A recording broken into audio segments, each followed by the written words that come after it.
Hi, this is Joseph Arthur. Thanks for checking out Come to Where I'm From. Please support us on Patreon, patreon.com/come to where I'm from. We are an independent podcast, and any contributions you can make are greatly appreciated. Did you see the documentary just before we get started? Did you see we're America? Did you see America Freedom to Fascism? Aaron Russo's movie? Okay, you need to watch that. Okay. Because, by the way, conveniently, 6 months after that movie came out, first of all, I saw it in the theater. Yeah. This was in 97. Oh, wow. It was pulled within 1 week, and he was dead of committed suicide? pancreatic cancer within a matter of 6 months. He went from being totally healthy to dying of cancer. Mm-hmm. And the thing was, in this movie, he traced back the money to Jekyll Island, to the Federal Reserve, to how they set it up, to how they conducted false flags, the Federal Reserve Act, everything. Yeah. And it's a complete scam. Isn't it always follow the movie money? called again? What's the movie It's called America Freedom to Fascism by Oh. Aaron Russo, who was the producer of Trading Places and a bunch of great movies that that I love. Yeah, I love that. So if you look at if you trace back the money of this whole thing, that's where you start to uncover the dead fish everywhere. Yeah. Because it stinks like shit. It's crazy. But nobody wants to do that. And wild. Executive 1110, let me just tell you what that was. Yeah. That was John F. Kennedy taking the power away from the federal. He said, why are private banks controlling the money and printing out money? The Federal Reserve is private banks. It's not run by the government. His father said, so if you look at the notes from in 1962, all that time, it says U.S. Treasury note, not Federal Reserve note. His father said, they're going to kill you for this. Within 5 months, he was assassinated. Damn. And who was it that came in his place? Johnson? Yeah. Don't look at me. No. I was in here. Yeah, it was. Foreigner. It was Johnson. Yeah. Came in and gave the power back to the Federal Reserve. Yeah. It was He did Menachem away with Begin. that executive And wasn't order. the head of the CIA Bush Senior was the That head? was later on. That was I during. thought it was during Kennedy. No. But the head of the CIA during, I don't know who that was during Kennedy, but Bush Senior was the head of the CIA when Reagan was. Well, he was the vice president, but He was vice. in the 70s he headed up the CIA. That's wild. And if you track back the money and the cocaine being brought into America, the whole, it's just, It's nutty. And to people that say, why would America ever poison its own people? I Right. say two things. Google Operation Sea Spray, where they sat off the coast of San Francisco and released a virus into San Francisco and killed people. Yeah. And When was this? that was in the 50s. 50s. And they did it in the New York City subway too, 72 times. So people say, and the Tuskegee Airmen, they gave them syphilis. They've been experimenting on us forever and doing this shit, and now... Is it depopulation? Is that the motive? What do you think the motive is? Let's look at it this way. You know how many babies were killed last year? I say women can do whatever they want, but here's the thing. You know who controls Planned Parenthood? Yeah. You know who started it? Oh, yeah. Gates' father. So Gates is now getting the Mary fetal Singer tissue. or whatever her name is. Yeah, and she was a renowned racist, I guess. Racist, killing black and it's true. convincing When you dig black a and little. Spanish girls to murder their babies in the womb, and then using the fetal tissue for Bill Gates' vaccines. Yeah. And they get them to... They want the fetus to live a certain period of time so that those stem cells and everything else that they put into the vaccines can ripen. So it's even Obama, which people gave a pass to, his White House science czar was John Holdren. He wrote a book, Ecoscience. These are eugenics people that want to reduce Earth's population. Yeah. So what do you? Oh God, we can't even saying something like, "What do you think about 5G?" This video is I'm not banned. getting into that. You're not getting Look, into that. Look, they just put the kibosh on it right Yeah. now to do safety tests and all that they before did. they activate that shit. But that's all part of the ID 2020 agenda. Right. Bill Gates' company, ID 2020. Yeah. Bill Gates. They took down my other post that the Moderna, who's coming out with the first vaccine. The guy got $20 million from Gates. Then he resigns and then goes into the White House the next day as the senior advisor to Operation Warp Speed, which is to push this vaccine in the next 6 months. It's a complete conflict of interest. How could you be a shill for the drug companies and then this is what there's a revolving door policy between drug companies, GMO companies, and the White House posts. So they pass policy, they go back to the company, they've invested in the stocks. That's what I say. How much stock does Fauci have in these drug companies? Yeah. Follow the money. That's all you got to do. Right. And Bill Gates is the biggest contributor to the WHO, right? Yeah, absolutely. Yeah, 9%. Yeah, and if you look at that shill that they put in charge of it, first of all, the guy's corrupt as hell. He's got all kinds of things going on with him. And then he went to China, to Wuhan, where this virus supposedly leaked out of the lab or however it got into general population. But they had the international military games going on, right? And it was Chinese New Year. So I think it was something like, I forget how many millions from that city went around the world for Chinese New Year, and then the World Military Games, and from that point on, the virus spread all over the planet. So whether it slipped out, leaked out, whatever, Fauci was involved in the lab over there. Fauci also involved in AZT, which destroyed a lot of lives. I just watched Dallas Buyers Club fucking 2 weeks ago, and I'm like, holy shit. They're talking about fucking Fauci with the AZT. AZT. Killing people. It's fucking crazy. Destroying immune system. And it's like nobody brings that shit up. And the doctor that did the book on... I've been telling him about it the whole time. I'm like, dude, AZT, bro, this has been going on for a while. You know the female doctor that put the book out on him and exposed him? They slandered her so bad in the media that she's a fucking crook. I know who you're talking about. Yeah. Yeah, they call any doctor that stands out against it like a whack job. Yeah. Yeah, well, they put her in jail, but why do you think so many people can see this or at least have a very healthy suspicion whether they go full on the whole kit and caboodle? I'm going to tell you. Versus the people that are just like, nope, it's exactly what CNN is telling me, and that's exactly what's going on. This is all about a virus, and it has nothing to do with nothing else. Here we are. What's the difference? Here we are in the shadows of the so-called Freedom Tower, right? Yeah.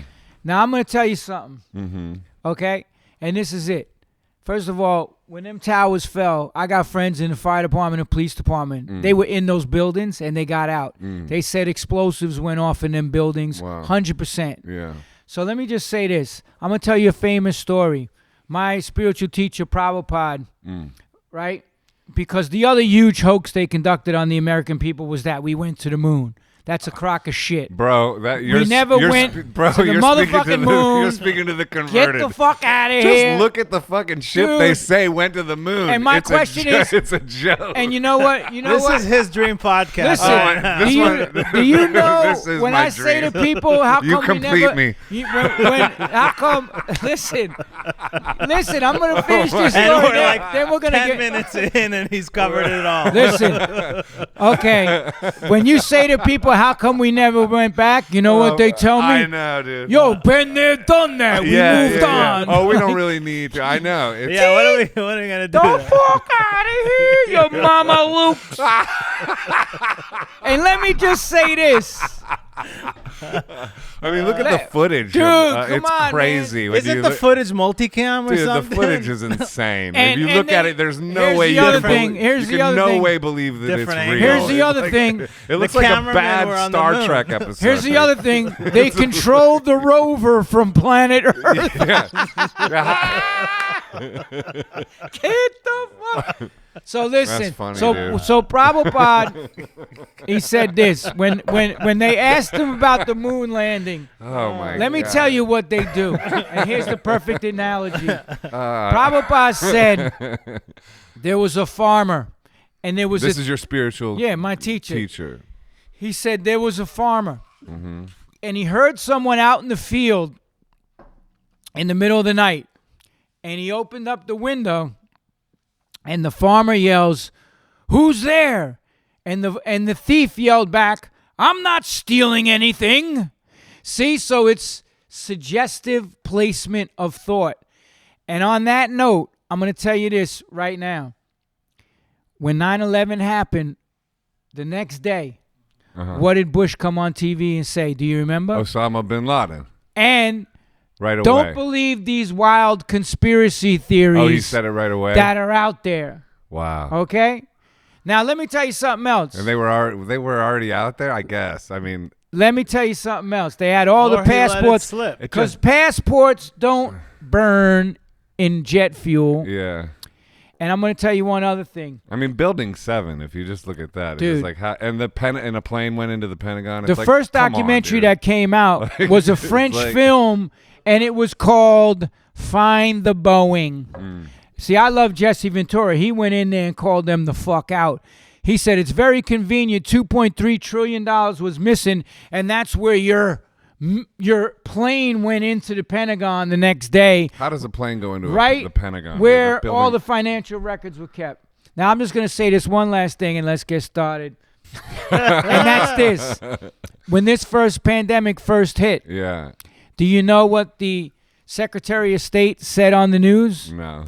Kind of reminiscent of what George Bush Jr. said. Right away. Don't believe it.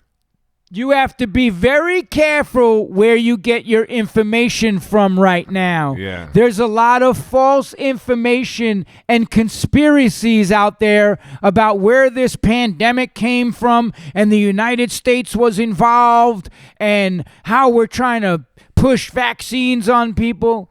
So there you go. You know what that's called? Suggestive placement of thought once again. Yeah. End of story. Yeah, cheers. Well, cheers, man. Great to meet you. Come to Where I'm From, episode 88. The great John Joseph. Thanks for coming in. I don't know about great, but yeah, dude, you are great. I've been listening to your audiobook. Oh, you listen to it. I love it. Dude, dope. I fucking love it. And your life stories. I just finished the adaptation for a film. That's what I was thinking while I was listening to it. I was like, I just this finished is a film. it. I'm sending it off to Patty Jenkins, who did Monster to Read. Yeah. Ditto Montiel. Patty Jenkins won, the film won an Academy Award for Charlize Theron, playing Eileen Wuornos. But I got interest in the film because it's a great story. I mean, but my writing teacher, Robert McKee, says a screenplay needs to be a great story well told. Yeah. And film is a different medium. It's show don't tell. Yeah. So you have to, you writing on the nose is a criminal act in good writing. So how do you tell this story? And how'd you do it? It took me 10 years. Yeah. Since the book came out, I've been working on it. It's like you learned how to write a memoir, then you learned how to write a screenplay. Well, actually, I was writing screenplays ahead of time, and the whole story was, and I talk about it in the beginning of the book, was that I was in McKee's class. I had been using the events that happened to me as a child in the foster home for the main protagonist. And I asked Robert McKee a question. If you saw Adaptation, which Brian Cox, Nicolas Cage and Brian Cox portrayed him perfectly. It was written by Charlie Kaufman. Brilliant writer. And, he asked McKee, during the breaks, you would get to ask McKee questions because he would go outside and have cigarettes. So I waited to the last person, and I said, Mr. McKee, as far as a protagonist who was abused as a child, and he goes, stop right there. He goes, child abuse is the #1 cliche of bad writers trying to gain some sympathy from an audience for flat characters we could otherwise give a shit about. It's not what happens to a character, it's what they do as a result. Bingo, the light came on, and that's what I had to tackle in the screenplay, which was what happened to me by not facing and confronting the demons of my past. How did that spin me into addiction and crazy situations you would never believe that I would be able to fucking walk away from? Like my first time smoking freebase, two drug dealers, this guy who owned the house, his brother, we split New York, and they took 2 kilos off drug dealers, and they came and did a walk around with AR-15s, emptied 2 clips into the house, into the room where I was sleeping in. The guy split, and I was sleeping in his fucking room. and they just came and offloaded 2 AR-15s. That's crazy. The cocaine cowboy type people in Miami. So like, shit's crazy, man. You know. Yeah. That's wild. You've gone through so many transformations. That's the wild still, part. It's like still. Yeah. And still fucking doing it. Hey, did you ever follow? I want to go back to this, but I keep thinking about Robert Kennedy Jr. Do you follow him? Of course I do. Of course I do. Of course I do. That's all. I just posted his Mr. Wizard fucking Bill Gates. I reposted that too, dude. Like the clairvoyant thing anyway. Like, yeah, it's like, you know. Yeah, so that's cool though. Your writing teacher, talking about how don't go into just like your stories of victimhood, but how you transform. That's where the interest is. What it did. See, my thing was that every time it was like wounds that never healed, right? So anytime something would happen, like, you know, my so-called best friend Harley Flanagan, the bass player of the Cro-Mags, you know, I fucking took this dude's back when people wanted to murder him, when he was gay bashing in Alphabet City in the early 80s, and the gays took he was on the cover of a gay magazine, and it said, "Gentlemen, beware of this skinhead." So they went to this gang that I fought and wanted to pay for a contract on him, and they came to me, the gang, and had the magazine and said, "This dude's in your band, right?" And I said, "Yeah." He goes, "You better tell him to fucking chill out. He's bringing too much heat to the neighborhood." And this is a fucking no-joke gang, the Hitmen on Avenue, the Hitmen in the Lower East Side. Yeah. And members of the Hitmen who ran that drug building there on 11th Street between A and B. So, like, I did so much. I squashed that whole shit and did so much. And we went through so much. And for him to rip off all the money at the end of the 87 tour in Europe, and it fucked me up. That's where I spun into the 2-year addiction, because I quit the band, you know. So that was just one example. Every time something would happen in my life, it just opened up all those old wounds.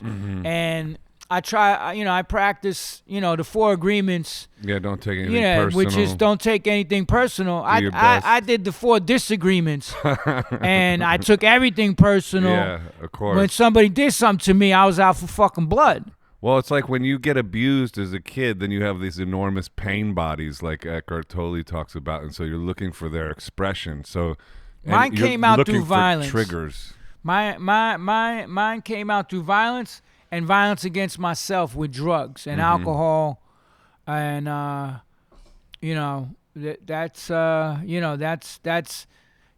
what my film is about. How do we destroy those monsters that we have that live within us? Yeah, but you shift from extreme polarities of that, because then you do things that are way off the other side, which is the chanting and spiritual practice. Ironmans, exactly. Yeah. Like you're the king of P.M.A. Yeah, well, that's been like, people are like, "Yo, it's so great." I'm like, "Yo, you didn't see the 40 years of fucking blood, sweat, and tears that I had to go through to figure that shit out to be where I am now. That was decades of fucking transition." But they're the opposite sides of the same coin. Opposite sides, man. That's the material world. It's the dualities, happiness and distress, fame and infamy, all those dualities that exist. And that's what yoga teaches you, is to go beyond the dualities. There is no good. There is no bad. Yeah. It's just there is the work, and that's what you do. That's what I'm getting at. Don't you perceive it now as like a total blessing, your life, the way it's sort of formed you? Absolutely. People say to me all the time, "Wow, man, what would you change, go back and change?" I said, not a motherfucking thing. Right. From like witnessing my father try... I witnessed my father try to murder my mother. My mother was raped by my father. Which is how you were conceived. And my brother, too. Right. I witnessed that. Like, and then the abuse in the foster home, sexual abuse from these fucking animals that were in there. Like, all of that shit, hitting the streets, all the shit that happened to me. Yeah. Like, when I was, and I said this, I just talked to this dude from Alphabet City yesterday, and we was talking, and he's 59, I'm 58. He's like, yeah, man, you know, because he liked my pit bull. And then we started talking. He grew up on Elridge, First and First. That was the dope spot. That's where when I got off the second train, the 2nd Avenue train, we copped First and First, and then we went to Alphabet City. And we was reminiscing, you know, of the whole shit that went down over there. And it was just like, wow.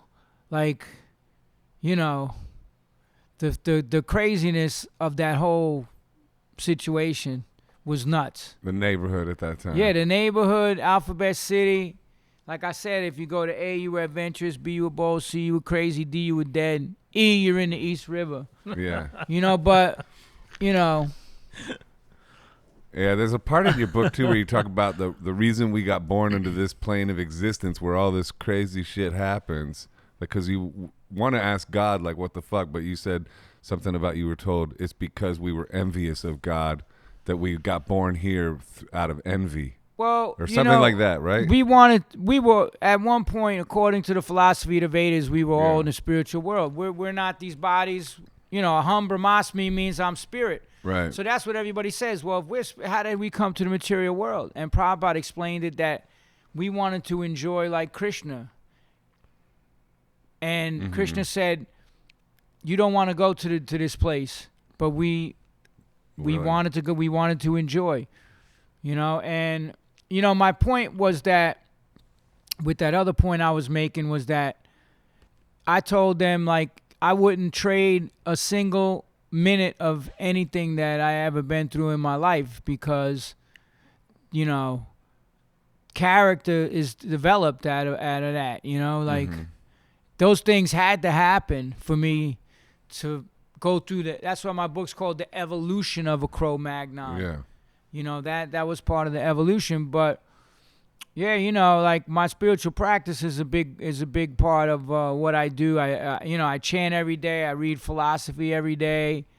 You know, I try to reach out. Bhakti yoga is the yoga of service. So I reach out, try to help other people going through stuff, feed the homeless. You know, whatever it is that I can do to pay forward. Like my teachers, you know, I said, how do I repay you? And it was like, you can't just pay it forward. There's, you know, even HR, who I saw last year, you know, like at a festival, we played together, Cro-Mags and HR's solo band. And, you know, somebody said, yeah, man, you fucking doing all these Ironmans and helping so many people.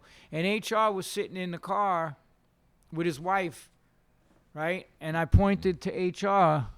I was about 15 feet away. I go, you see that man right there? That's the candle that lit 10,000 other candles, which then lit 10,000 more. Because he helped so many people. We helped other people. That's how it works. You keep everybody, it's a grassroots movement. You know, you just keep helping the next person in line. And eventually, the whole planet at some point catches on and it's like, let's pull our head out of our ass collectively. But there's got to be like some kind of divine spark of love within you, I think, like this connection that not everybody has. Because some people just, they would take like situations that you were in and that would burn them to the ground forever. Like they would never have that inspiration to be like, you know what, I'm going to elevate myself out of this. I want to be of service. I want to be a light in this world. I don't think everybody wants to be a light necessarily, or maybe everybody does, or they just don't know how. What do you think of that? Where do you think you got that spark? You know, HR, but how did that ignite in you? You know what it was? I'm going to tell you something. Okay. When I sat in Spofford and I was locked up in my cell, and I'm going to tell you something about Spofford. That was a place a motherfucking white boy didn't want to go in 1978. People got murdered in there. It was 21 and under. I was the only white boy in the whole facility. Roots was on TV. That's wild. Okay? Imagine that. Yeah. Slaves getting beaten. Here's white boy. And the 5%ers, the radical wing of the Nation of Islam, took over the entire correctional jails in New York. So white man was the devil, Yaku, and had a target on their back.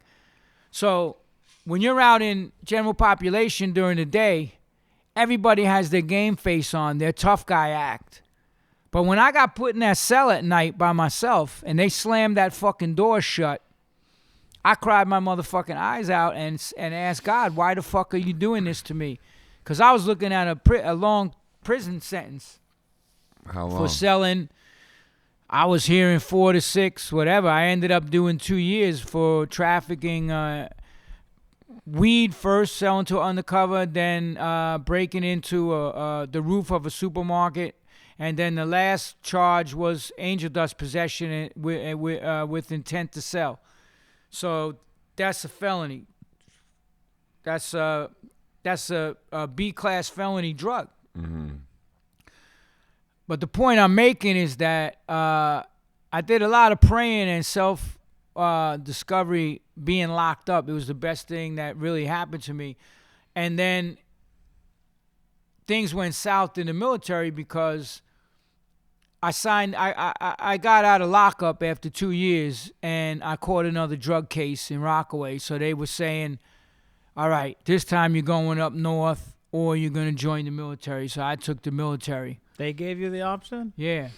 Well, the thing was, my mother was dating a Navy recruiter at the time. So he was able to squash my juvenile record. And there was mitigating circumstances on the charge. They didn't catch me with no drugs.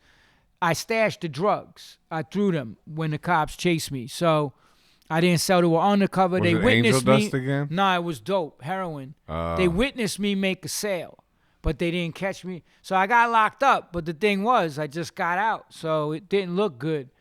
And what happened was they said, all right, we're going to give you a break. You're either going to go into the military and make something out of yourself, or we're going to send you to lockup. Like I always say, the state didn't raise no fool. I took the lockup. I took the Navy. I took the Navy. Yeah. And I went down to Norfolk, Virginia, where I started trafficking drugs on my ship. Wow. And Like weed selling or real drugs? weed, pills, coke, acid. So real drugs. Real too. motherfucking hardcore shit. I had a business going. And Did you just migrated or you made new connections? no, down I there? was smuggling on the ship. I brought weed back from Jamaica when we went to Florida. Then, like, I made connections in Norfolk. But what happened?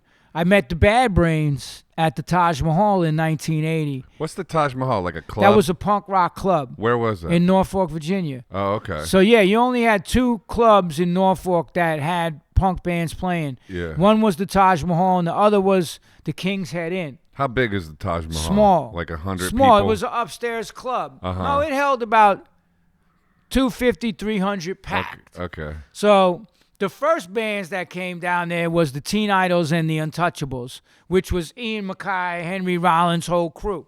Now, I'm a New York City punk rocker, was going to Max's and everything in 77. I had the spiked hair, the leather jacket with the Buzzcocks and Sex Pistols pins and spikes and that whole shit. These motherfuckers come down there, shaved head, engineer steel cap boots with barbed wire. And you could ask our friend Jesse Mallon about them. And chains and fucking cut off shirts and like all like jacked, like Henry especially. Yeah. And they were like slam dancing. They just brought it back from the West Coast and diving off the stage. I was so blown away. The next show, shaved the head, bought all that shit, and looked exactly the same. And then the Bad Brains came down and played the Taj Mahal. And that was really a defining moment in my life because I talked with HR after and heard about P.M.A. They had that song Attitude. And what happened to me was, actually, when I met them, I sold their manager LSD. Like, that's when I met the Bad Brains. Real LSD or that fake shit Nah, you sold real, at the Yes real. concert? Nah, that was my street hustle.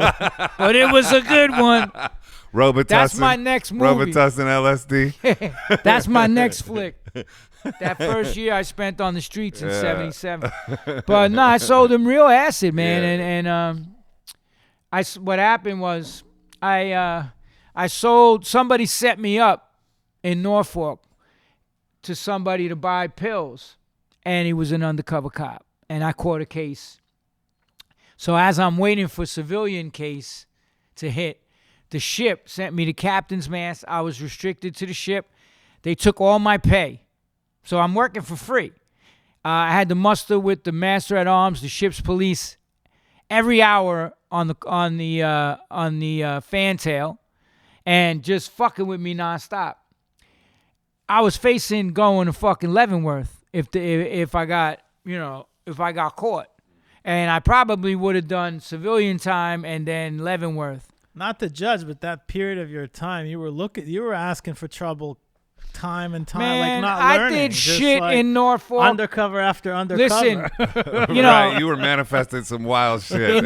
He's got a point. In 95. There's 3 undercovers he sold to already. Yo, these motherfuckers had long hair and like that's his specialty. Selling these were not undercovers. these were not like New Jersey undercovers. I'm writing a book, How Not to Sell to an Undercover. Right? Yeah. It's like, No, but you want to know something? like fool me once. That whole Wait, that was George Bush Jr. Yeah, funny. I like how you came. Yeah, fool me once, shame on you. Yeah, you know. Fool the me thing. again. And what was that? How's that go there, Jeffrey?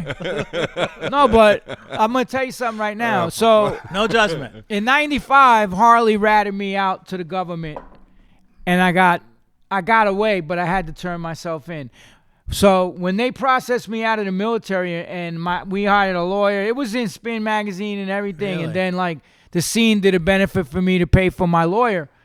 I was down in Norfolk because they put me in TPU, which is, first I was in the brig, then TPU, which is Transient Personnel Unit. That's where you go when they're processing you out, which could take, they told me it could have taken a year, but they fast-tracked it. This fucking commander, a lawyer I had, was the fucking bomb.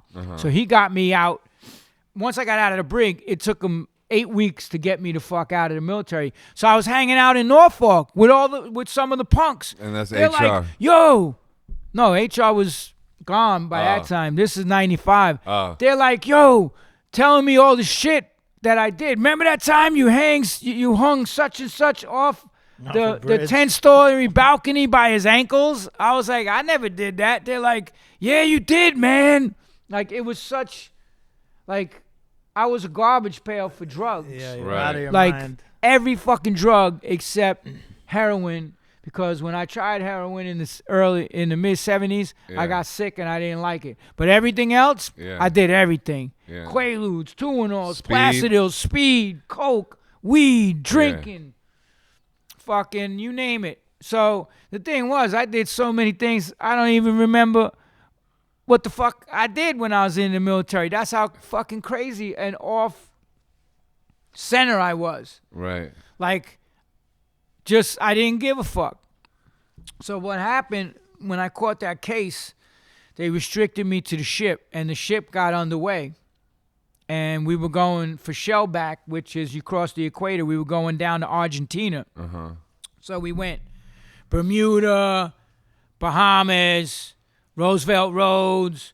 Now I'm seeing all these. There was one dude on my ship that was a redneck that kept fucking with me, calling me a New York faggot and all this shit. And I'm like, yo, my man, All right, the Southern guy. you better chill the fuck out. Like, half these dudes in the military just went in because they had nothing else in their life. I'm like, I went in because I was going to go back to jail. And the thing was, I just kept telling him, yo, bro, like, leave it the fuck alone, man. Like, one day, he's like, yeah, anytime you want to go, faggot, I'll fuck you up. Talking, you know how the big mouths are. You know how it is, you're working on the ship and you're not getting paid, and then you're having to see everybody go on Liberty and Bermuda and fucking, and then, like, all these islands, and then we pulled out from Puerto Rico, and we were heading down, and he just said something to me one day, and I just snapped. And I went into the paint locker, the boatswain's locker, and I dogged the hatches down. And he's like, he knew I had that look. And I just picked up a full paint can, and I started beating the shit out of him with it till he shit his fucking pants and passed out. So then they fucking locked me down, and it got serious then. And the thing when I talk about, But like, that's after he taunted you over Yeah, and over and over and over over. again. But Just the thing so was- people know that wasn't. He didn't taunt him once. oh and then no, he did this that. was nonstop. He taunted him for a long time in the book. It's This like, was nonstop, getting in my face, Yeah, wanting me to hit him, yeah. to get me put on report. Like, and the thing was, I had got my wisdom teeth pulled before I went underway in Norfolk. And when they locked me down on the ship, I got this terrible infection. And it was so bad, they had to medevac me by helicopter. I was on a CGN. So the CGN has a helo deck on the back of That's the wild. fantail. They had to send a medevac from Puerto Rico out to sea, get me, and bring me back to Puerto Rico. And they forgot to write. This was before computers. They That forgot happened to put, when you were a kid too. Yeah. The teeth thing.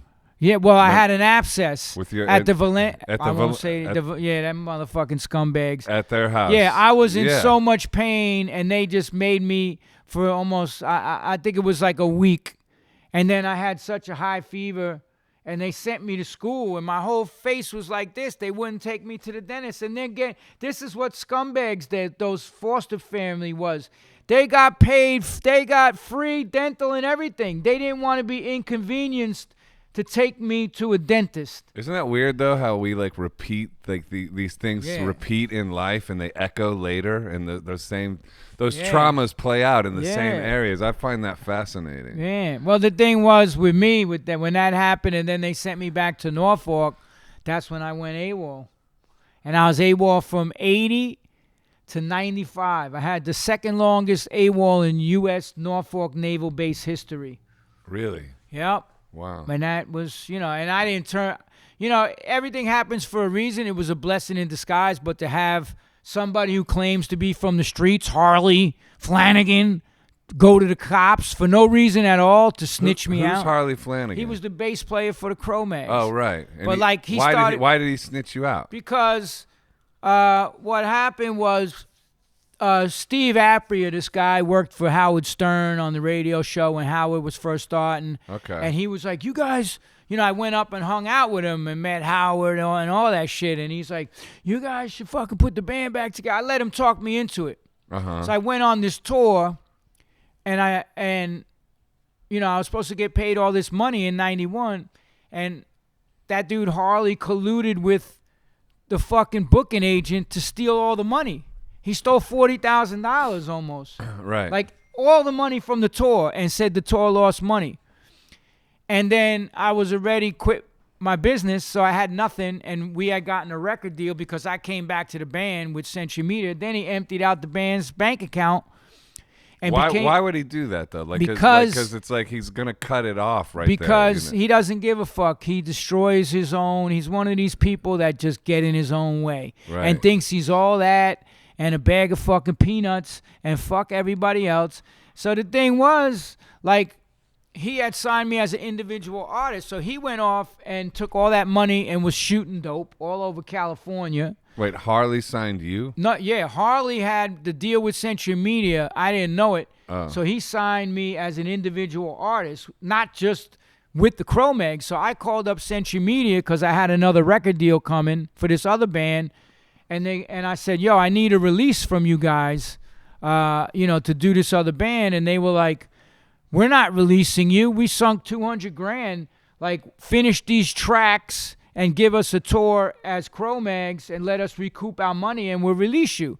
So there I am going out on the road. We got another bass player trying to fulfill the contractual obligations that he got me involved with, that he burned to the ground by robbing the band.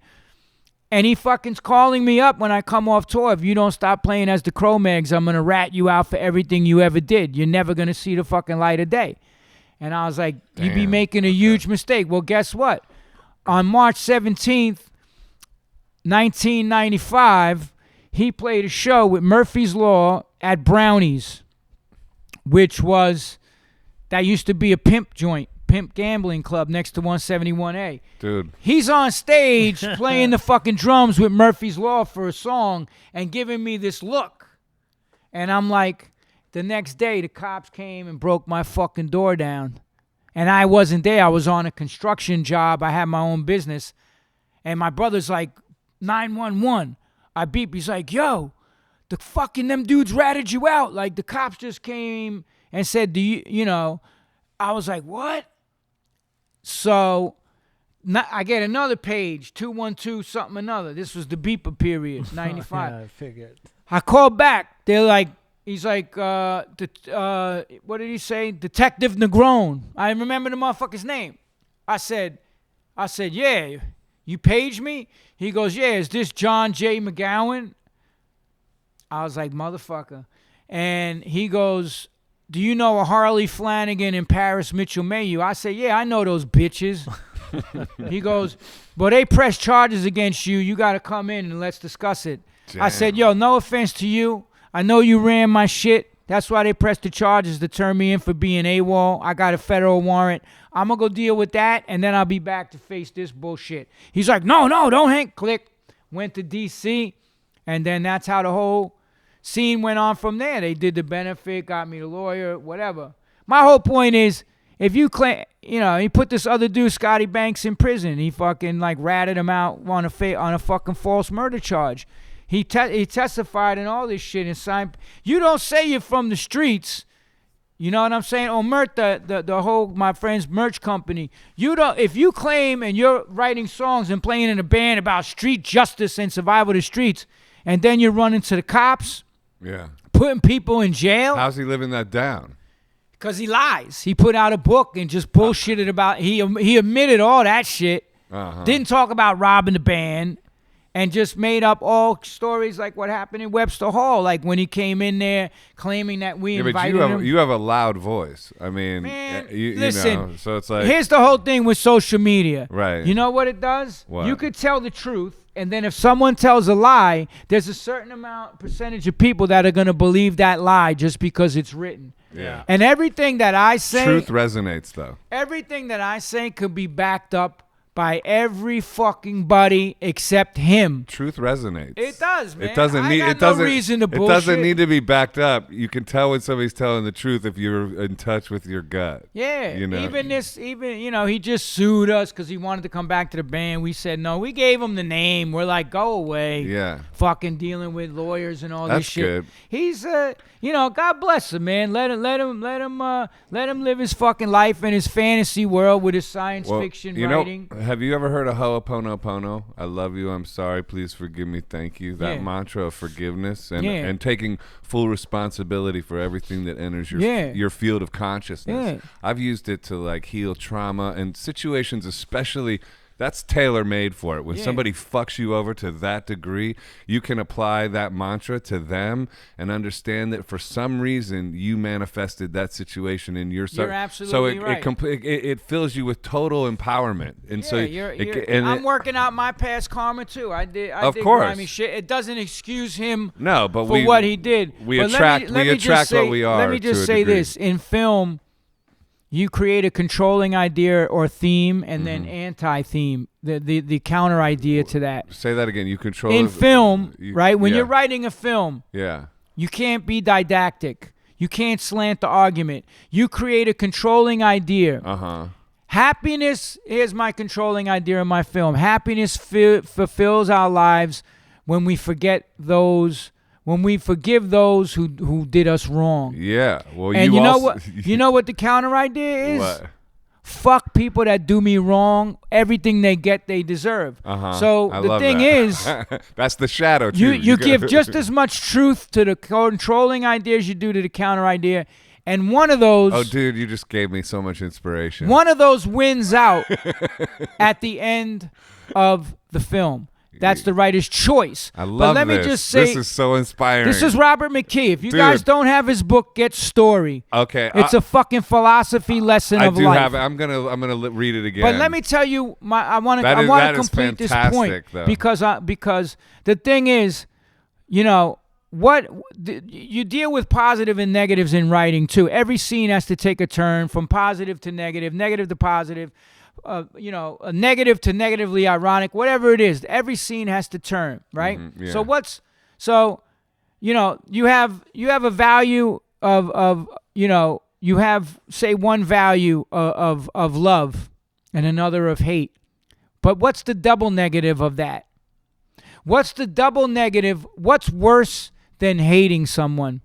Oh, just being indifferent? Ha! Double negative. Indifference. Indifference. I don't even care enough about you to hate Even you. think about, yeah. Hasta la vista. See you next Easter.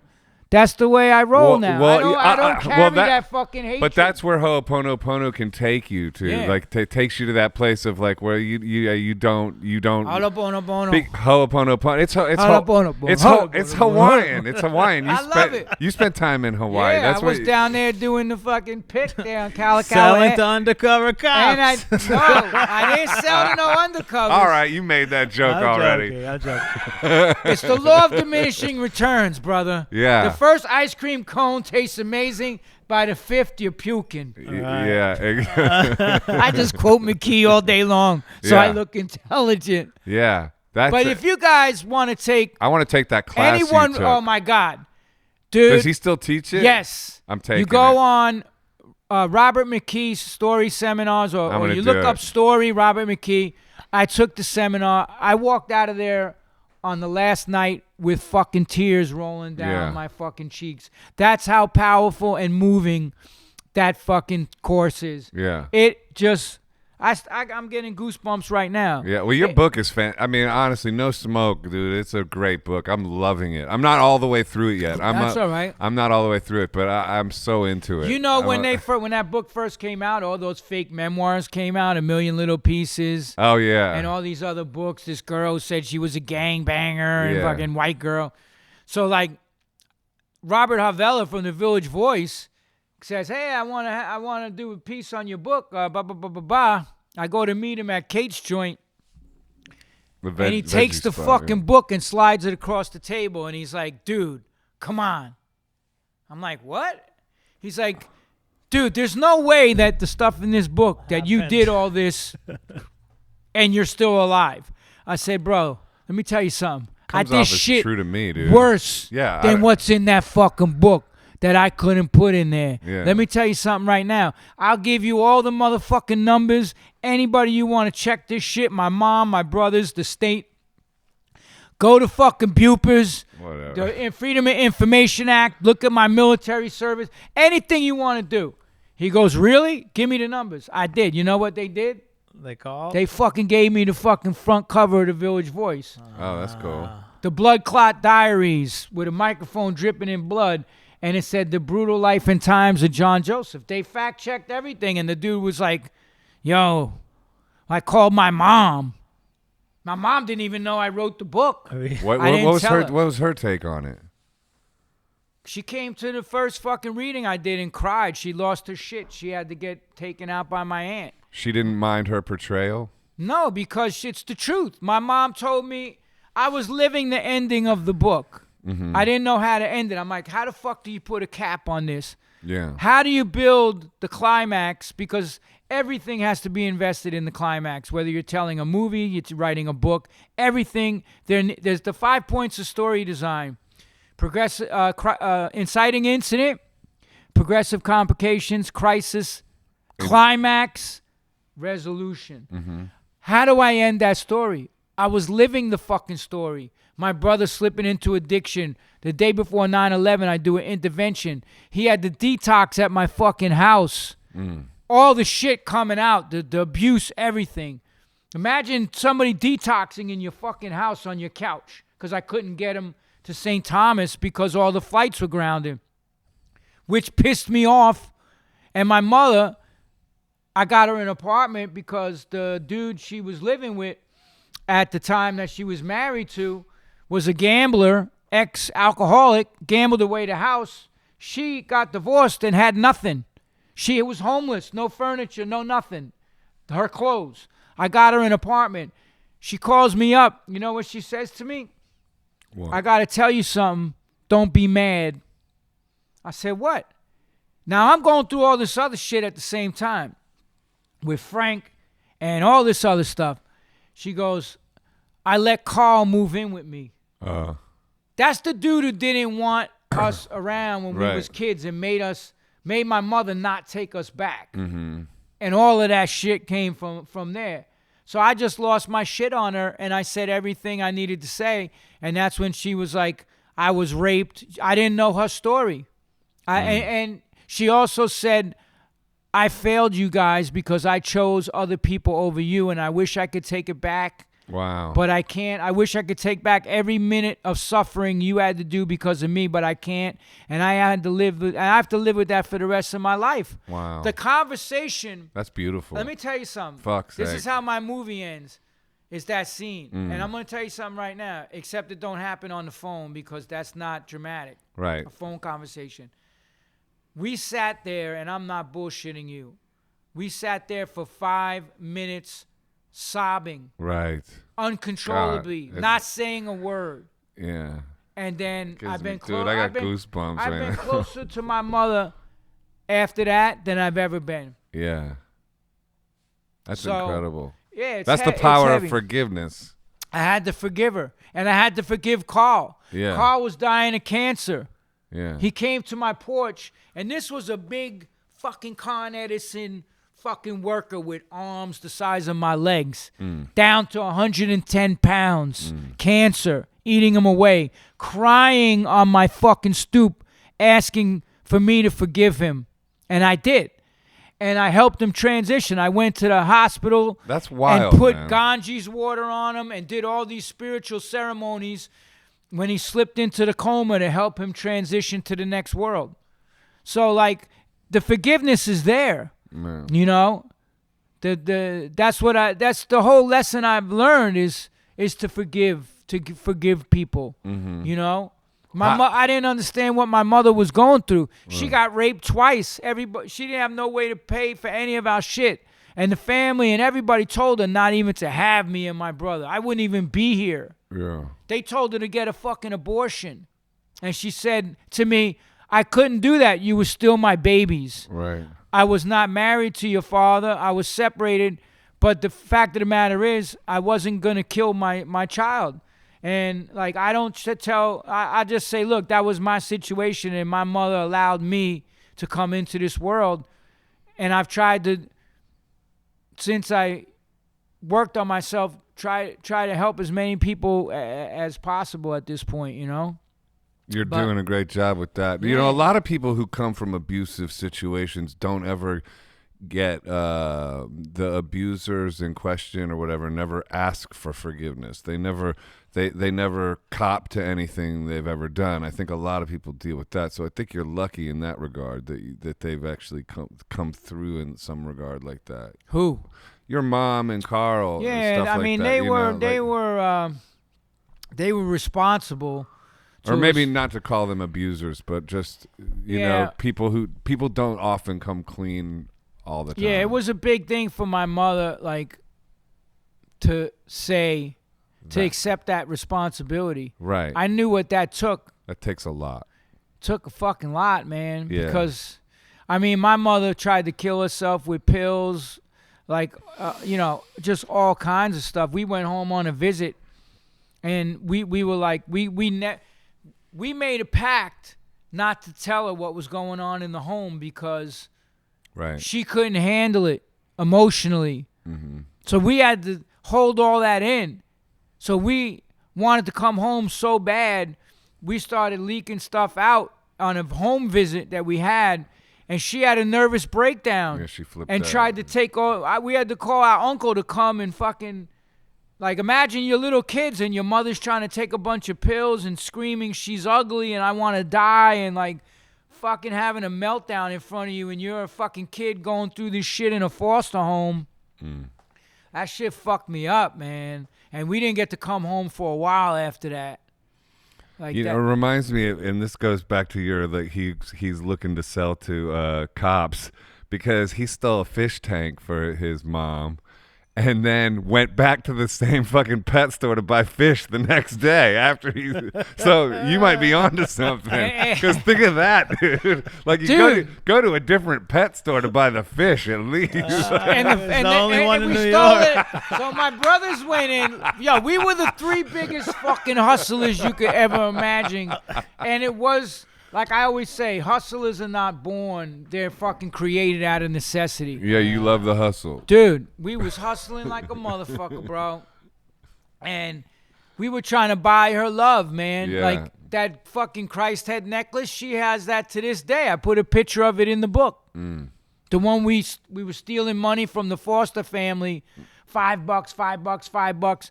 So we bought her this necklace, and we figured we're gonna give this to her for Christmas, and we're gonna come home this Christmas. Didn't fucking happen. Right. Didn't happen. And she still has that Christ head. What does that say? Is it who? Jesse Malin? What does it say? I can't see it. Patty Jenkins, send it to me. Patty Jenkins, send it to me. It's the script. Oh, wow. Shout out Patty Jenkins. Is that, what do they call Karma. that? Synchronicity. Synchronicity. Yeah. We Great album, by the way. Yeah. manifested it. I agree. Fucking love the Police. Sting is underrated. Sting is amazing, but Yeah. so is fucking Stuart Copeland and Andy Summers. Yeah.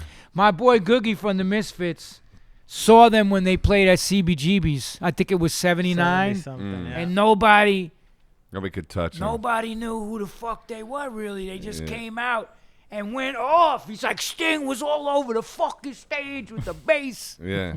And Stuart Copeland's the only drummer that plays ahead of the beat but still grooves. Unbelievable. He's amazing. Do-do-do-ch, do-do-do-ch, do-do-do-ch, do-do-do-ch. I like what you say about with HR when you talk about him being the best frontman in the world and how he always gives it up to Ja. And then you said this whole thing about like the reason music was powerful is because when it's for service and for God and coming from God, whereas music that's just coming from the ego is bullshit. Well, Talk about that a little. It doesn't Not even bullshit, necessarily have to be God, but just from a good spiritual place and Of service, the power of like what they did when the Bad Brains. And listen to me, man. I saw everybody from the original Led Zeppelin, Black Sabbath in the 70s, Aerosmith, yes, Rolling Stones, you name it. I seen them all. Nobody could fucking touch HR. Nobody could fucking polish that man's fucking shoes. Mm-hmm. In 1980 and through that first period before he started having his issues, all the way up to Eye Against Eye and all that, nobody could fucking touch him on stage. And when I saw that the first time, I wrote about it in my book. It was fucking, I was like, I have to know what the fuck this guy is into, man. That's how powerful it was. I was like, I was blown the fuck away. And he never took credit for him. If you tried to glorify him, he'd be like, nah, man, it's just Ja, you know. It's just Ja, man. Mm-hmm. Ja give any ability a man have. Mm-hmm. I don't take credit myself, man. I try to be an instrument for Ja to work through. You know? Because that's how it is. You're a transparent via medium. Right. The minute you think it's me, it's gone. You lose. That's what happened in the Cro-Mags. We were trying to put a message out there, the Age of Equality. I named that album that. That came from me studying. I would live 2 years as a monk. Mm-hmm. I did a lot of shit, didn't I? 82 to 84, shit, dude. I was a Hare Krishna monk. Yeah. Woody Harrelson read my book. I met him at Candle Cafe West. You know what he said? What? Out of everything he could have said about that book, Evolution of a Cro-Magnon, you know what he said? What? That Hare Krishna stuff was insane. Yeah. I'm on that part right now. Oh, my God. I won't ruin it for you. Right. No, ruin it. Ruin it for everyone else. Nah, man. Well, like, I mean, I'm on it, like, where you're talking about. They took what probably, let me just say this. Prabhupada was a man that came from India in his 70s, Mm-hmm. a sannyasi in the renounced order of life, because his spiritual master, Bhaktisiddhanta Saraswati, said, go to the West and spread this knowledge, right? Prabhupada got on a ship in the middle of winter, the Jaladuta from India, suffered 2 heart attacks, and almost died. That's how selfless he was. And he came to the Bowery. Allen Ginsberg and all of them took to him. He just sat in Tompkins Square Park and chanted, and they got him a little place, a storefront, and he cooked for people. He fed people. He cleaned before he took a grain of rice. He had no possessions. Everything, he asked people to help him print Bhagavatam and Bhagavad Gita. And he had not one penny. That was the example. If you see, go on YouTube and watch Your Ever Well Wisher and learn about who this person was. It's like Acharya means one who leads by example. So when I saw what Prabhupada was doing and how he lived and the stories of his life and what he accomplished, I was like, I want to be, and the devotees at the time were very nice. I said, I need this. And I had like a little falling out with the Bad Brains. They got kind of infiltrated by some very racist Rastafarians. Saying white people are evil. That followed Farrakhan. And I was like, one trip we went up to like Boston and they played Farrakhan tapes for fucking 5 hours on the ride. I'm like, yo, what the fuck is this? White people are the devils. Mm-hmm. Like, white people is your fans. We're all white helping you, not getting paid. Like, risking my motherfucking life going on tour with you, fighting fucking redneck bikers and whoever the fuck. Yeah. Standing up for you guys. Like, you're listening to some really fucked up people right now. Yeah.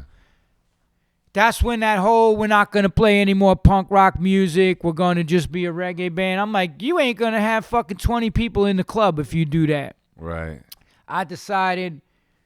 So he told me. So you got to be careful who you allow in your inner circle. Like you even I saw on your Instagram about toxic people and make sure watch who you let in your inner circle, man. I love this. But did you see what Mike Tyson just said the other day about people? Did you see that post? I like Mike Tyson, though. Go on his fucking thing, and he goes, let me tell you something about, let me see if I can find it. I'm going to play you 30 seconds of this. Watch this. Okay. Where's Mikey? People are opportunists. They look for a chance for you to fall, but they stay close to you as they're your friend while you're in power. But as soon as the opportunity comes, and they may help the opportunity by putting somebody, by planting somebody in your situation, and as soon as the time comes where you're down and out, that's when everybody stick their forks in your neck and in your back. But then one day, if you're strong and you overcome your adversity, then it's going to be their turn. But let's see how well they handle it. I don't think that the people that can handle it well as I handle it, they're not as tough as they think they are. Everyone thinks they're a tough guy, they're a big shot, but they're not, deep down inside. If you strip them down for what they truly are, they're cowards because they manipulate and they misuse people. And only cowards do that because they're insecure themselves and their own manhood. I talk to the smallest, wimpiest guy in the world the same way I talk to the biggest, baddest motherfucker. Listen, let me tell you something. I love that. That's amazing. Did you see fucking Undisputed? I saw that shit at the Beacon Theater live, and all the homies I didn't see it. Were in the fucking house, and Mike's doing his thing, and everybody's yelling shit out, yo, Mike, about the projects and this and throwing names out there. It was so beautiful, and he showed the picture when he went to Spofford, and I yell out, B3, Mike! And he goes, I hear you. That's what unit I was. I was in B3 in Spofford. Right. But fucking Mike, Oh, that's funny. It's like you got to watch who the fuck you let in your circle, man. There's vultures. There's fucking vampires. How do you listen to your gut about people, or do you just observe? Because also like when you come out of abuse too, you draw in people that are going to provoke similar traumas in your life. I found. And so it took me a long time to even understand what boundaries were and create boundaries. You know what the streets teach you? What? You're a fucking expert judge of character. The bullshit detector's always on. Mm-hmm. So, like, I don't accept shit at face value. Like, if somebody says something or is trying to get involved, I could pretty much read people pretty fucking well. So you haven't fallen into, toxic people that often, or they get exposed pretty fucking quickly and get their walking papers. Yeah. But I don't put myself in a position for them to gain any kind of influence or power over me because I don't have time to go smashing people and getting all caught up in that shit anymore because I did that for a long time. My reaction was the psychiatrist in the Navy. They had me see a psychiatrist when I was locked up. I had to take Thorazine sometimes, whatever the fuck, when I broke. And in the Navy, they had me seeing a shrink. And he asked me, do I know what the term conflict resolution means? And I didn't. I said, no, I don't know what that means. He goes, it means talking things out. I thought he would mean, because talking things out with the people I had problems with, but what he said was, no, the problems are within us. Yeah. We're burying stuff, and we're fighting with ourselves, with our own inner demons. The world is a mirror. So, like, these days, I don't really put myself out there or give people a chance. And if you fucking pull some grimy shit, like, and I'm involved with you, like, I just had a falling out. Not even, it's just somebody that I've been dealing with business for a long time fucking ripped me off. Mm-hmm. I entrusted them. But you know what? I just walked the fuck away, man. I'm like, all right, you just showed your fucking hand because what did McKee say? True character is only revealed under pressure. The greater the pressure, the greater the revelation of true character. So there's a lot of pressure right now, what's going on in this fucking world. Yeah, we're getting to see who the fuck is who. Yeah, we are. Who's going to crack? Yeah. Right? When the pressure's on, what do the Marines say? When the going gets tough, the tough get going. Yeah. Look at David Goggins. If you don't follow that motherfucker on Instagram. I do. I love it. Yeah. And all these other guys, Jocko, fucking all these like Rich Roll, all these fucking top tier fucking humans. Yeah, I agree. They all have the same quality that when that pressure got fucking turned on, man, they manned up and they overcame it by taking action, not sitting on your ass speculating what to do. How did you discover that in yourself to train for all these Ironmans and to be like an endurance athlete? Like that's a whole other crazy chapter. Yeah, we didn't really talk about that. Well, you know what it was? I'm going to tell you something. My uncle, God rest his soul, he's a Vietnam veteran. My uncle Rocco D'Angelo married my mother's sister. And when I was getting in trouble on the streets, my uncle Rocco would always come and try to get me out. He was like a dad. He was like the father I never had. And I fucking loved him. But one of the things we always used to do, I used to go to his house in Astoria, and he was into cycling because he's Italian. Like first generation. Mom was straight off the fucking boat. Rocco D'Angelo. A beautiful fucking person. So we would watch the Paris-Roubaix. We would watch the Tour de France. This was in fucking, 84. In the 80s, I was going to his house. And I watched the Ironman on Wide World of Sports on the Big Island in Hawaii. And I was like, I cried when people crossed the finish line. Stories of people with cancer, surviving crazy shit, lost their family when they do the athlete stories, and then just watching all these athletes. I said, I'm going to fucking do that race one day. I'm going to do one of those. And I always been fit. I boxed in jail. When I was locked up, I got into sports. They always say in the correction system, you got to get your weight up. That means you better put on some motherfucking muscle. So I went in at 135 soaking wet. I came out 165 pounds, a fighter, jacked, with the attitude to match from the streets.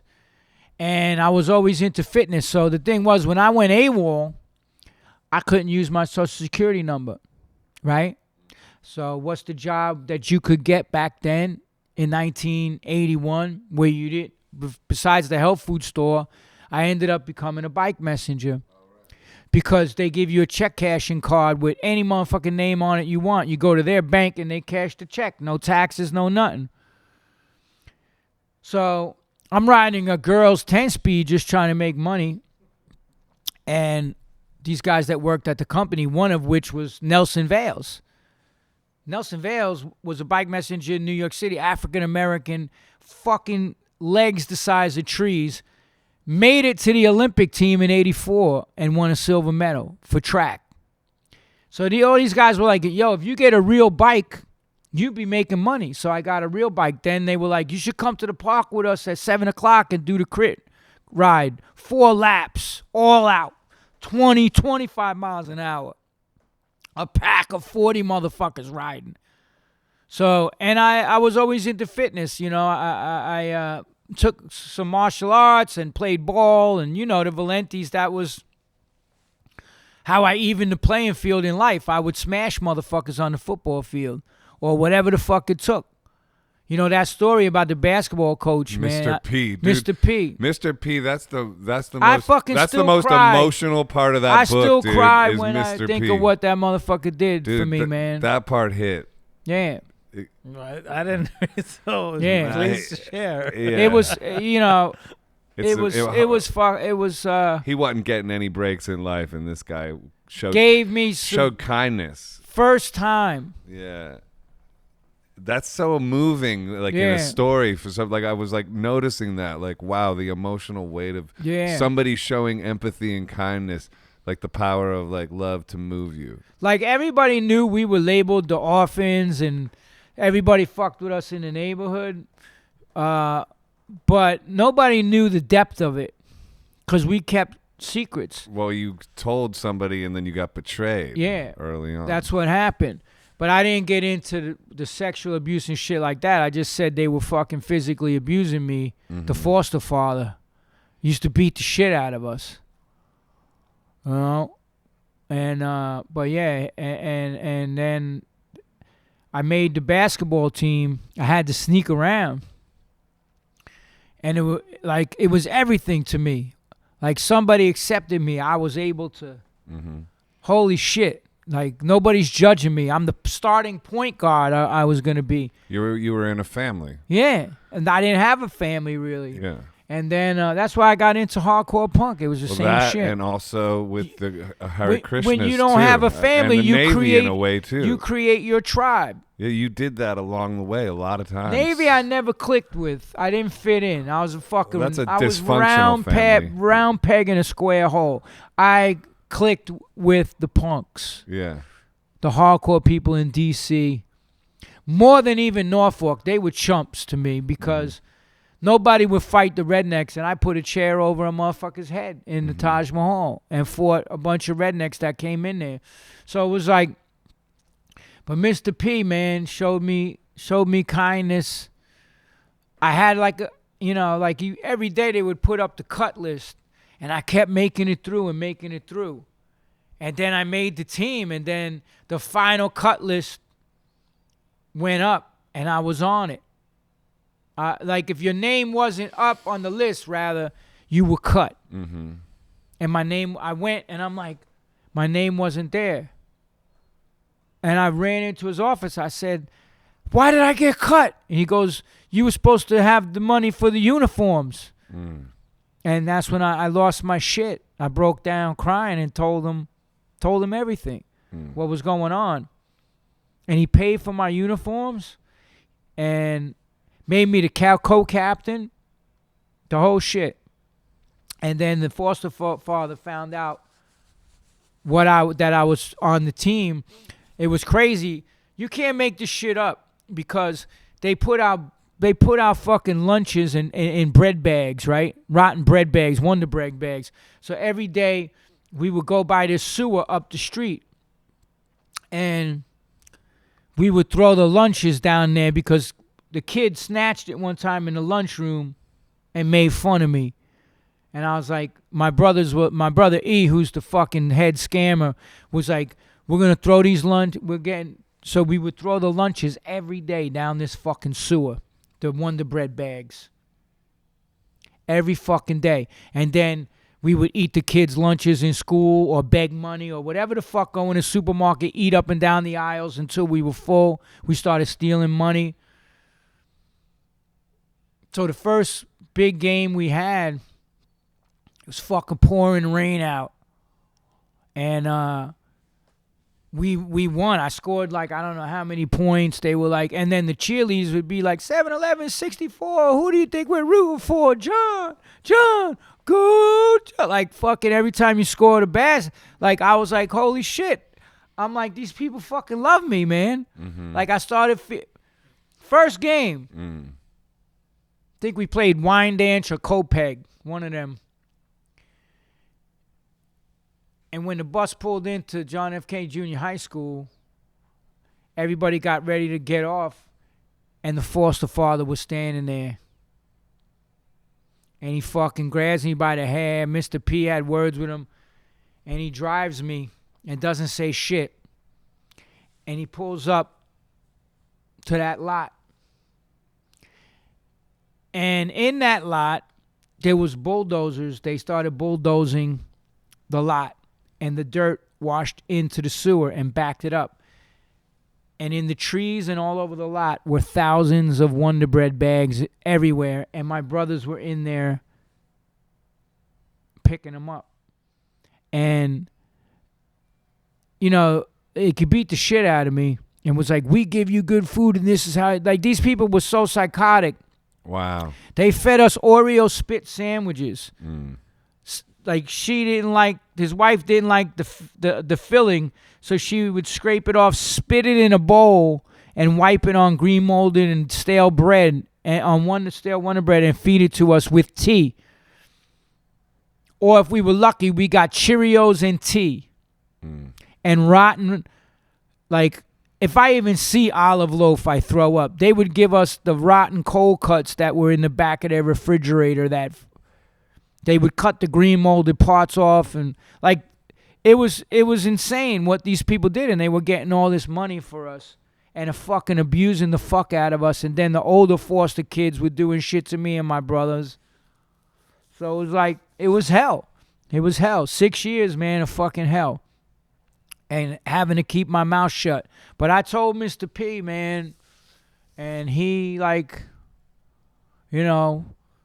Fucking, it was emotional. Like even today, he when stood I up to about him it, at that point too. I said, "Yeah, we started." Well, the thing was like we wanted to get the fuck out of there, and we decided we kept this diary of everything they did to us, and we wrote it down for years. And we were like, "We got to get out of here. This is getting fucking bad." And that was right after that. So we give the journal into the social worker from fucking Angel Guardian Home in Mineola. It's a grown-ass man. He cried. Yeah. He said he cried for an hour. And then he told them, like, you know, what was in there. And they said, oh, they made it up. So, like, you figure they would remove you at that point from the home. They didn't. They left us there. So we were getting pressure from them. You got to say you made all of this up. And they got us pool passes to the Deer Park pool. They got us they took us to buy toys. They got us new clothes. Everything they were supposed to be doing, they started fucking doing. And we're like, what are you going to say to Mr. Hayes when he gets here? That we made it all up. We just milked it. And when Mr. Hayes showed up, we were like, every fucking thing we said is true. Get us the fuck out of here. And they always told us we were... You know what he did to me one time? When I did say what happened, he took me to that mental institution, Pilgrim State. Shoved you and against pressed the my fence. face against the fence with all, like, mental patients gouging my face and pulling my hair. And he said, if you fucking say one more word, I'm going to put you in here, and nobody's ever going to know where you are. And I believed it. That's why we kept quiet. But then I was like, you know, you were the one that deserved to be in the fucking mental home, you know? And that was it, man. We bounced around to a couple homes and then ended up in this foster home in Garden City. But it's just been a crazy ride, man. Do you think that fuels your motivation to do the Ironmans and stuff, the trauma of those early experiences? I mean, you know what it is? I know that there's that other person waiting for me. So if I don't stack, like I said, if you don't fill your plate with good shit, it's going to be full of bullshit. That's right. You don't leave no room on the plate. That's why every day I get after it. Yeah. I have a list. I have those cork boards I talk about in my new book, The P.M.A. Effect. I got to get that. And it's like I have a system, and it's like I list out everything I'm going to be doing the What do you night do? before. And You I still get wake up early? Yeah, I get up 4 o'clock. 4 o'clock. I was a bum today. I slept till 4:15. And so what time do you go to sleep? 10. 10. 10:30. You ever have a hard time getting to sleep early or no? Nah, man, I pass the fuck out. When my head touches the pillow, I'm out like a motherfucker. Yeah. Where in the foster care, was there ever a fear that they would separate you guys? Yeah, well, that's what they did at Well, first. They did. See, at first, when we were separated. So we wanted to be the home my brother was in. It was during the Vietnam War, so that guy was taking foster girls from Vietnam, and he was molesting them. So that house got shut down, and they put my older brother in with us there. And that's when we started being able to scam and survive.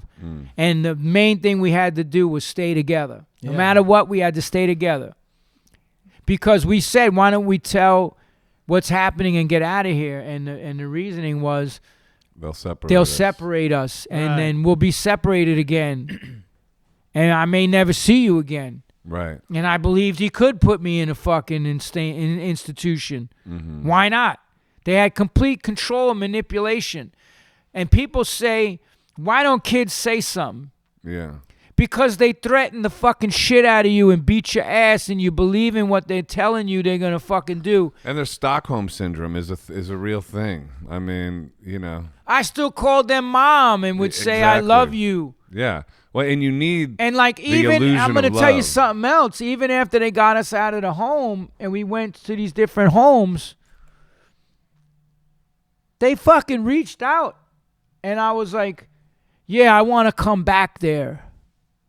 Because I was with them for 6 years. I almost was like, Yeah, Stockholm syndrome. yeah, dude, I swear to God, man. Bro, it's a heavy thing. You I mean, can't fucking understand it. well, think You can't understand it, goes- but I don't know why, but that actually... It's a big thing. It goes One of the on- fucking foster kids that molested me came to St. John's Home for Boys when I was in there. And he was looking to fucking molest me again. Like, he was a fucking weird dude, man. And he's like, you should come back. Just tell them you made it up. You could still come back and, you know, it's going to be like it was before you left and all this shit. And I almost fell for it. Right. But he was there to fucking do more shit to me. Yeah.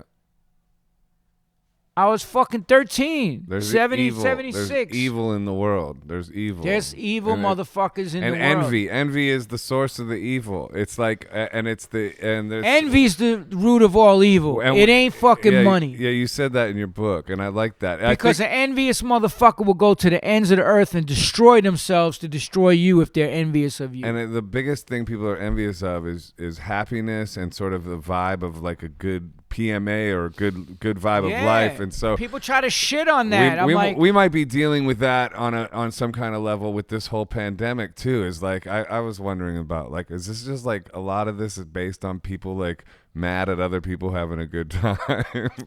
you know, I tweeted that out, and you know, people were like, What'd you tweet out? Something like that? no, I wrote on Twitter, I said, you know, people are asking me, I'll tell you right now, how the fuck am I?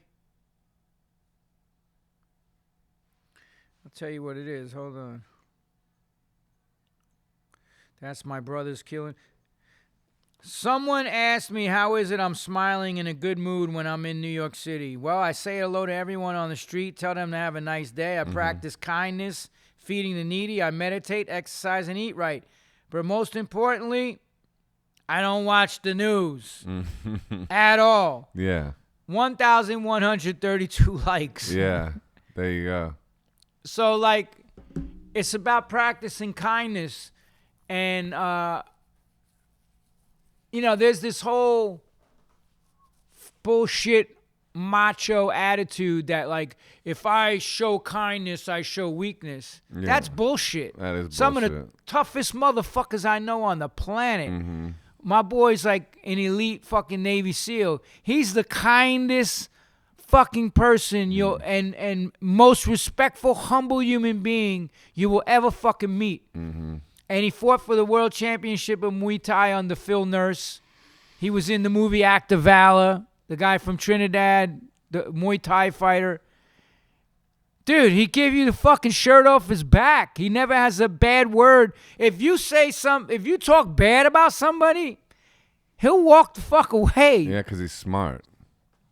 He doesn't poison himself, man. I swear to God, and I wrote about him in the P.M.A, like in the P.M.A effect when I DNF'd. I didn't finish in Florida because it was a whole thing happened during that Ironman, and like I got it was 34 degrees in Florida. This freak system moved in, and I had a short sleeve shirt and bike shorts, and I got hypothermia. The medical team pulled me off. You didn't Wim The Hof swim it. was canceled because it was 8-foot waves, 40-mile-an-hour winds. I did the 112-mile bike. I was 13 miles into the marathon, and the sun was going down by the water in Panama City Beach, and I went into the porta potty to fucking warm up. And when I came out, the medical team was like, check my blood pressure. They're like, dude, you're done. You got fucking hypothermia. Wow. And I fucking was so beat up over it. You're mad at And the yourself? next day, he wrote me a letter on email, and he goes, how'd the race go? I said, bro, he laid into me and gave me the fucking sauce. And he Right. said, you weren't prepared. You were not prepared. It's your fault. You should have checked everything. You should have had the This is a Navy SEAL telling you this. Like, you know what I'm saying? The baddest motherfuckers on the planet, and he's one of the baddest of the bad. And then he's like, you don't let this define you. P.M.A is everything right now. Your mindset. You get back on that fucking horse as soon as possible. And I signed up for Cozumel, Ironman 3 weeks later it was. And I went down to Cozumel, Mexico, and I set a personal, my PR, my personal record. That's amazing. Yeah, because like you surround yourself by those types of people, not people that are like, oh, it's okay, you'll get him next time. Yeah. There ain't no fucking next time. Fuck you. Fuck you. My friends tell me when I'm full of shit. Yeah. Right. Not somebody that kisses your ass. Yeah. That's not your friend. Chanaka Pandit said, he who glorifies me is my enemy. A famous philosopher in India. Yeah. Think about it. Yeah. The ones who call you on your bullshit, that's your friends. Yeah, we're not afraid. They don't let you get away with nothing. We call this guy telling it like it is. Ehud. When you train for this stuff, do you also practice like brahmacharya? Like how much does that factor in? Do you practice semen retention, all that kind of factors stuff? a lot, you know. Like Yeah. you know, my girl knows it's like coming down to the race. She's like, all Yeah. right, I know we're gonna have good sex after the race. Right. Like I think like when You I gotta did my hold it, first bro. Ironman, she just fed me pizza and like we had some crazy sex and I went to sleep. Talk about that though, because I practiced that. Yeah. I've got into that, and I've been on. Well, if you know the whole system, like there's yoga and there's gymnastics. So Hatha yoga is meant what it is it's the breathing practices. Yoga and gymnastics. Yeah, that's what Prabhupada said. You're not practicing yoga. You're practicing Because to become a real yogi, you have to practice complete celibacy. And the Kundalini, you actually take the semen retention, you learn how to pull it up into Pull the it back up, spine yeah. to the base of the brain. through doing this with your like. You know the whole system. Yeah. And if you look at the Tao of love, sex, and longevity, all the teachings, the Vedic teachings of yoga and all of this, even boxers don't have sex a month or two before a fight because it weakens your legs. And I think the ratio is it takes 100 drops of blood to make one drop of semen. There's like a whole science to it. The best blood. crazy. The best Yeah. blood, bro. Like top shelf blood. Not Yeah, that so, stuff like, that's down in your feet or whatever. When I was 2 years I was a brahmachari, I didn't bust a single nut. No masturbation, none of that shit. You retain that shit. Yeah. You do your breathing exercises, every fucking day. You train like a maniac. Yeah, you need to. And you develop internal chi. That's just like, it's fucking insane. It's amazing. And then that energy has to express itself somewhere else. It's like it fuels creativity It like does, a man. motherfucker. It's It the does. It's really great. No, man, I'm telling So you I right hear. now, it's It is. it's next level. It is next level. I'm on Ron Jeremy's over here. He's like, what? I know what you I guys jerked are off 4 talking times already today. What the fuck are you talking about? What time I is it? feel great. No, he keeps telling me about it, but There's a science to all of this. If you look at Yeah. the Ayurveda and the Vedic teachings and the Srimad Bhagavatam, like when I get into something, I get into it fucking full bore. Me too. So like when I started reading the Krishna books by Prabhupada, I was like, I gotta live this, man. And I went and lived as a celibate monk for 2 years, a year in Hawaii and a year in New York. And I was like, and I'll tell you something right now. Those 2 years, and I've been on stage in front of fucking 30, 40,000 motherfuckers. They did all kinds of crazy shit in my life. Those were the most peaceful 2 years of my life. I was in Vaikuntha, means free from anxiety. And that's what spiritual practice is. You Yeah. don't even fear death. Yeah, you reset your dopamine completely. What did Prabhupada say? A bhakti yogi steps on the head of death. Like, you don't fear anything because you're living in the right place, and you're living to help other people, and you're doing all this positive work in the world, That's you know? right. So, you know, but yeah, before a race, absolutely, man, 2 weeks, Well, whatever. Yeah, you said something in your book too. It was like talking about how like, or maybe it was an interview I was listening to where you said something about like, yeah, you're gonna seek pleasure on some level regardless. I'm gonna word this Yeah. wrong. So, but you could either seek it like through materialism or Yeah. spiritualism. And I think of like brahmachari or whatever, however you say it, or semen retention in that way. You like, you don't give yourself these huge dopamine spikes, then suddenly just like sitting and enjoying a breeze becomes like very pleasurable. Yeah. Well, you know, the nature of the soul is to enjoy. Yeah. Prakriti. We're meant to be enjoyers. So you can't artificially renounce enjoyment. It's not possible. But how do you replace that taste for enjoyment with a higher taste? Yeah. And that's what Prabhupada always talked about. How do you stay high forever? Drugs are temporary. I don't give a fuck right. if it's ayahuasca, whatever the fuck you're I doing. agree. Mushrooms, this, that. Ibogaine. Yeah. That one ibogaine. lasts for 3 days, but yeah, it's not forever. I mean, you know, it doesn't last. It's Yeah. a temporary high. Yeah. same with So- sex, I guess. Yeah, so Absolutely. You know, how do you stay high forever? How do you enjoy Happiness. permanently? And that's the key that we should be, and that happens, you know, on a subtle level, not the gross material platform. Yeah. That happens internally, spiritually. But the Those subtle pleasures are there. becomes- Otherwise, a monk could never give up everything that I left because I started seeing the bullshit that was going on. Right. People were getting fucking murdered. That's Kids got wild. molested. Yeah. Money was getting ripped off. Drugs were being sold out of temples. Women raped. Like crazy shit. And Yeah. I've gone on a fucking warpath against them ever since. But the other thing was Against. ISKCON and the bogus leaders that stole the movement from Prabhupada, basically, and did everything. Is there a genuine movement left? There is. There's a collective group of devotees who are constantly,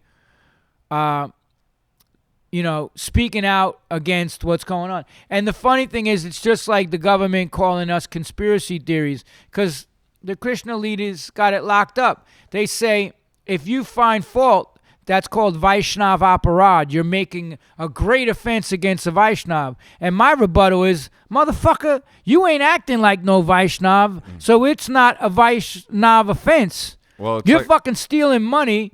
You got Joe Schmo over here that touched kids and raped kids the entire time he was the leader of the Hare Krishna school, and you still let this motherfucking pedophile come around? See, that was the whole thing that got me.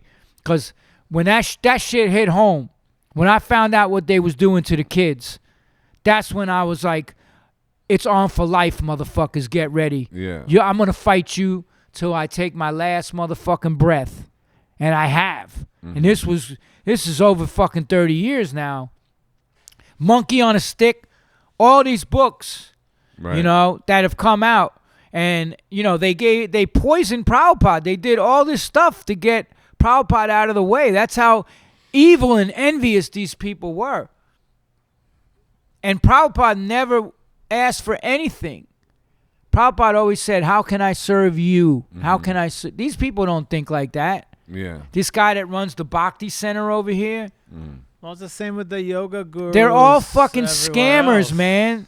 They're scammers. Let me tell you something. Wild Wild Country, what they did, the Krishnas, makes that shit looks like a fucking Boy Scout outing. That's true. And at some point, I'm gonna fucking try to do a documentary about what the fuck I know and what I saw, and get the footage and all of that stuff. But you know, that's another topic. But to It's me, weird I had a 'cause- calling yeah. to music, back Yeah. to music, and I left the temple, and I moved out of the temple into a fucking burnt out building with nothing. Rats taking showers at the fire hydrant in wintertime. I didn't steal money when I left. The original Wim Hof. Showers. He in was the doing fire. that shit before me, I think. Yeah. But, you know, and the thing was, I wanted to play music, and I knew how important, you know, like I said in the foster home, it was music always, even as far back as I can remember in the 60s, my mother was dodging my father, who was beating the shit out of her, breaking in, doing crazy shit. My mom's would put on Motown 45s, and we would dance around.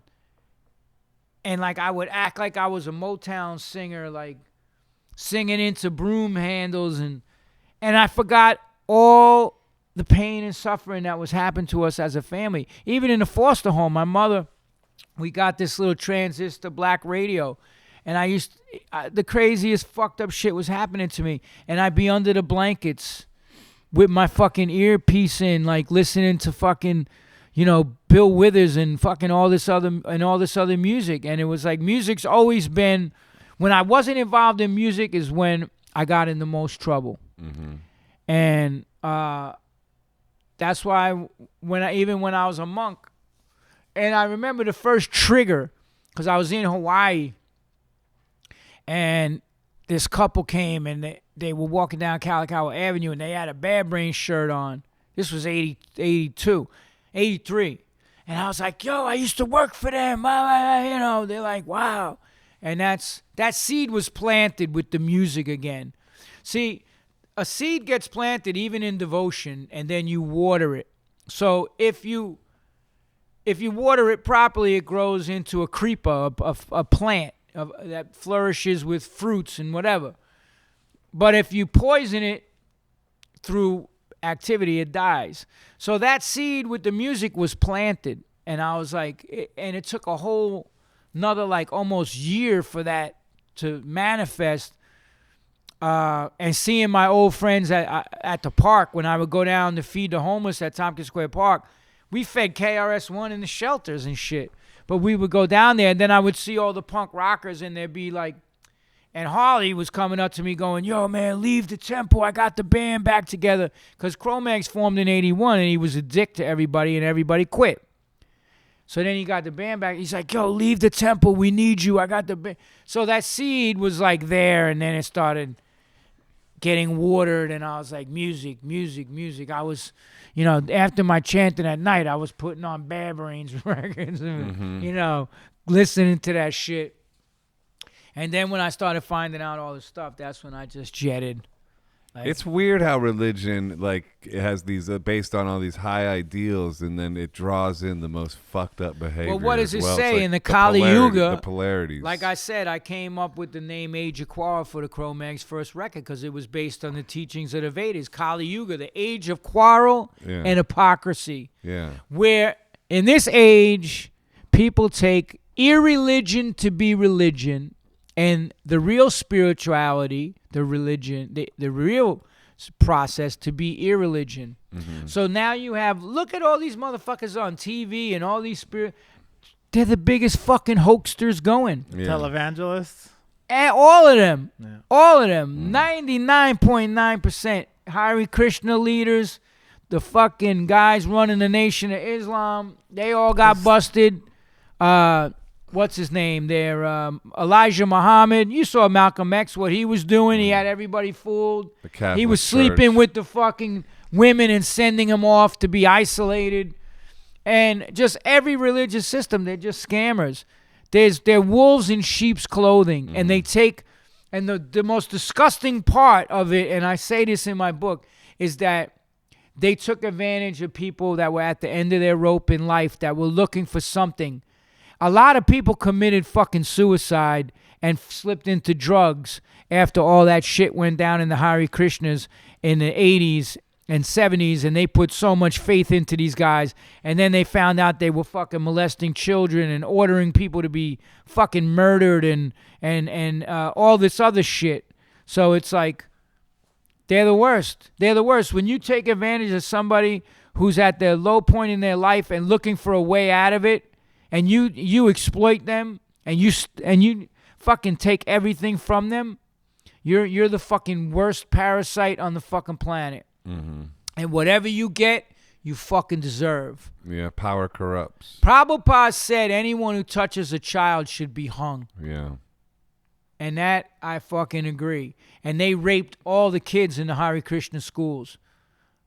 Yeah. So is there any like good leaders in that organization now, or is it just dumb? Well, any leader that says they're not a guru, any leader who says Prabhupada's the teacher, do what Prabhupada says, that's who a real devotee is. Yeah. You know, and Prabhupada said, and this is Prabhupada.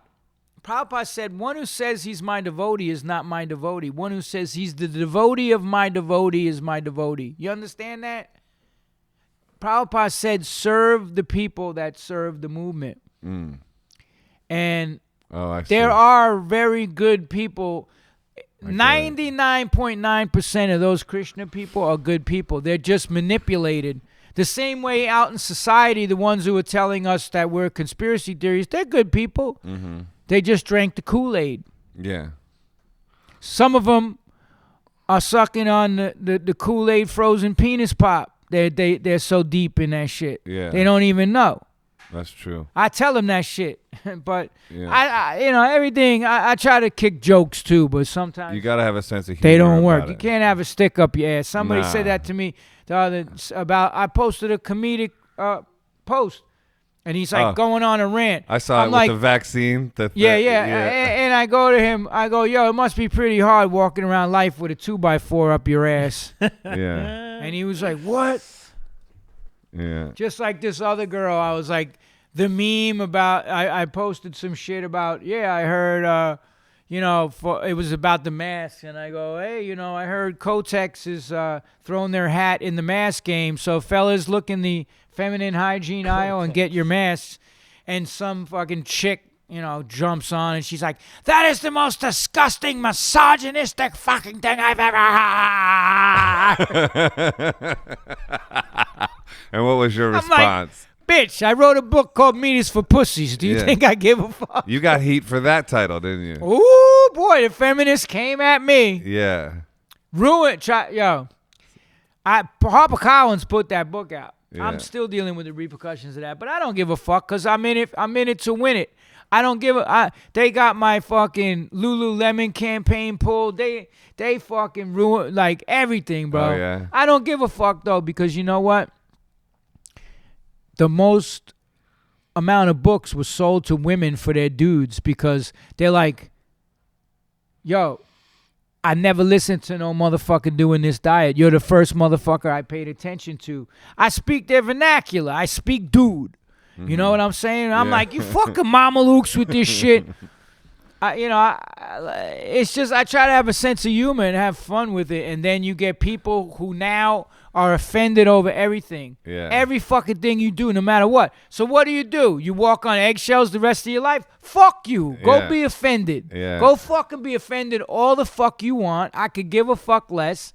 Yeah. I think comedians need to take the fucking gloves off and get back to work, because these fucking people that are there stopping comedy's the angry art. Yeah. You're supposed to be fucking cracking jokes. George Carlin. Exactly. Come on, man. Dude, freedom of speech went Well, south. that's the thing.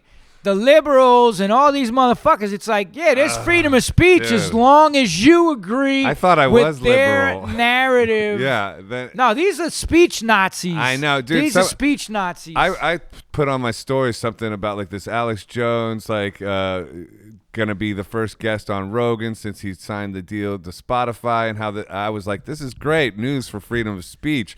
And somebody Is said, he going to be the first guest? I don't know. I think it's. I think what that. Alex I Jones think that claims. turned out to be bullshit. But then somebody wrote me in my DMs like, "Aren't you worried about like aligning philosophies with Alex Jones and 45 or whatever?" And I said, "Not if it's the philosophy of freedom of speech. I'm not."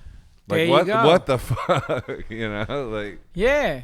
Where did it get to be like, you know, if you have a difference of opinion, you try to destroy the other fucking person's. it's Like, crazy. this is what they did to me. Yeah. And my book has helped thousands and thousands of fucking people's lives, Yeah. Meters for Pussies. They don't give a fuck about that. The social media trolls went on a fucking rage against me. I'm trying to sell my new book now, and the agent is like, you got to write up a whole thing about, like, you know, how to fuck. That's still following you around. Dude, I had a huge deal with HarperCollins, man, and they fucking, and I'm gonna tell you something right now. The head woman at HarperCollins Wave is Karen Rinaldi, right? I'm gonna say your name, Karen Rinaldi. You'll never publish another one of my books, but that's okay. I don't give a fuck. So I went in there and I was like, because we put it out ourselves, we did 5,000 copies, and I was like, they wanted the book. I said, do you want me to change, you know, the title? Oh, no, we want you to be disruptive. That's the only way. We want you to be who you are. The minute the feminists started writing them and saying all this shit, Like they caved. just fucking turned their back on it. They asked me, actually, do you think you could write an apology letter? And I said, That's wild. you know Would what you I bend said? over, I had to please? get street on them motherfuckers. I said, not just no, but hell motherfucking no. You told me you had my back. Now you fucking throwing me under the fucking bus. I ain't apologizing for shit. And you know what? Fuck those people, but they didn't see it like that. Yeah. They didn't run an ad. The publicist stopped trying to get me fucking press, everything. And they turned their motherfucking back on me. In the book, only way that book has sold is through my fucking, even Joe Rogan had me on his fucking podcast. Yeah. He's like, you the fucking vegan dude I love. Like, we're Right. friends to this day. Yeah. Like, we go back and forth texting and shit. Yeah. I love that motherfucker. Yeah, me too. He's a fucking smart dude. Yeah. Listen, I have family members that eat meat. At least he don't fucking, you know, he's going to do what he has to do, whatever the fuck. That's his choice. Yeah. But how are you going to hate, like, the vegans came at me after Rogan, too. Oh, really? How dare you not? You're fucking full of shit. You're a sellout. Oh, you because didn't call him you on didn't his call him- hunting and his meat Yeah. eating. I'm like, if I would have went on there like a douchebag, all Right. right, that wouldn't have went nowhere. You want to know something? Yeah. I had thousands. First of all, within 1 week, 30,000 more fucking people follow my page. Yeah. I've had thousands of people hit me up and say, dude, you're the first motherfucker that broke that shit down properly, and I went plant-based because of you. Mm-hmm. And fucking dude, like, you know, you get more in life with honey than you do with vinegar. Or the bees and the flies thing. I heard you say something Yeah. like that. For like You know, that's the whole shit. Is like, some people. yeah, you know, the people are looking for the shit on the sidewalk. You know, the flies, like or the bees. I'm Bees are I'm looking writing for the- this comedy about a movement, and the Indian guru goes, there are two types of mentality in the world. You have the bee and the fly. The fly is always looking for the shit, for the stool. You could be in the middle of the woods. No one around. The minute the first piece of poop is coming out, the flies are there. Why? Fly mentality. I love that, dude. I got some great monologues, motherfucker. That's a good one. Yeah, the fly mentality. Yeah. I'm always looking for the sweet shit. Like, fucking, how do I help somebody? What do I do? How can I fucking, like, you know, let me raise money. You know, when I did Ironman Cone, $100,000, 3 races, $100,000 for this kid and his family with cancer. Like, I'm always trying to, like, why you want to come at me like a fucking fly, It's motherfucker? the people. Some people have love in their heart, and some people don't. You're gonna get swatted. Don't you know that? Yeah. Get the fuck out of here. Don't bring out the ugly side of me, motherfucker, because you ain't gonna like that. Incredible Hulk. That's what I tell motherfuckers. I'm like, bro, you're living in fantasy fucking internet life. Yeah. Step out from behind your keyboards. I live on 13th Street, blah, blah, blah, blah, blah. You come fucking meet me. We'll discuss it. How's that? Yeah. You know what's funny, man, is do you ever this is like a weird diversion, but do you ever get injured training for Ironman? Yeah, I tore a calf. Achilles or anything like that? Because I've been calf muscle. So I did an Ironman, and I used to run with these I used to run with the sneaker that has like the cog in the front. The Hokas? No, I run in Hokas now, but I sometimes run in these. Yeah. But not often. I always picture like stepping in a pile of dog shit and getting it in between your toes. Yeah. No, I used to run in these shoes, and the whole thing was land lever lift. It had this like cog on the ball of your foot. Oh. But the thing is, you gotta really train in these motherfuckers consistently, otherwise your calves tighten up. So I did an Ironman, and then a month later, I started training again, running like distance. So I was up in Central Park, and my calf tightened up, and I kept pounding it, and I just felt this tight, and then I tore the calf muscle, and the one underneath, all the way underneath, the calf is 3 months, like the gastra, I forget what it's called. Anyway, I was supposed to do the Navy SEAL half Ironman in Coronado, the Super Frog, and I went to L.A. I stayed off the fucking calf, went to L.A., and then it didn't happen. But I always try to turn a negative into a positive. That's why I worked with Todd Youth, and we did the Blood Clot demo, and got a record deal from fucking from Metal Blade for those songs. But yeah, I've had my nose broke. I did my second Ironman. My first Ironman was New York, 2012, and I was racing with a stress fracture in my foot. We played Philly the night before. Fucking big show, 2,000 motherfuckers. This is hardcore. Mm-hmm. My brother drove me back. I didn't even sleep. I got in the shower and then went and did the fucking swim. And then did the race. 94 degrees that day in August. And then Cabo, I get kicked in the fucking face. I'm in shark-infested water with my nose broke, bleeding everywhere. And just from boxing, I knew never blow your nose because it swells your eyes shut. So I had to mouth breathe the whole swim. And fucking, they were trying to pull me out of the water. I was like, get the fuck away from me or I'm going to beat your ass. I'm finishing this swim. Mm.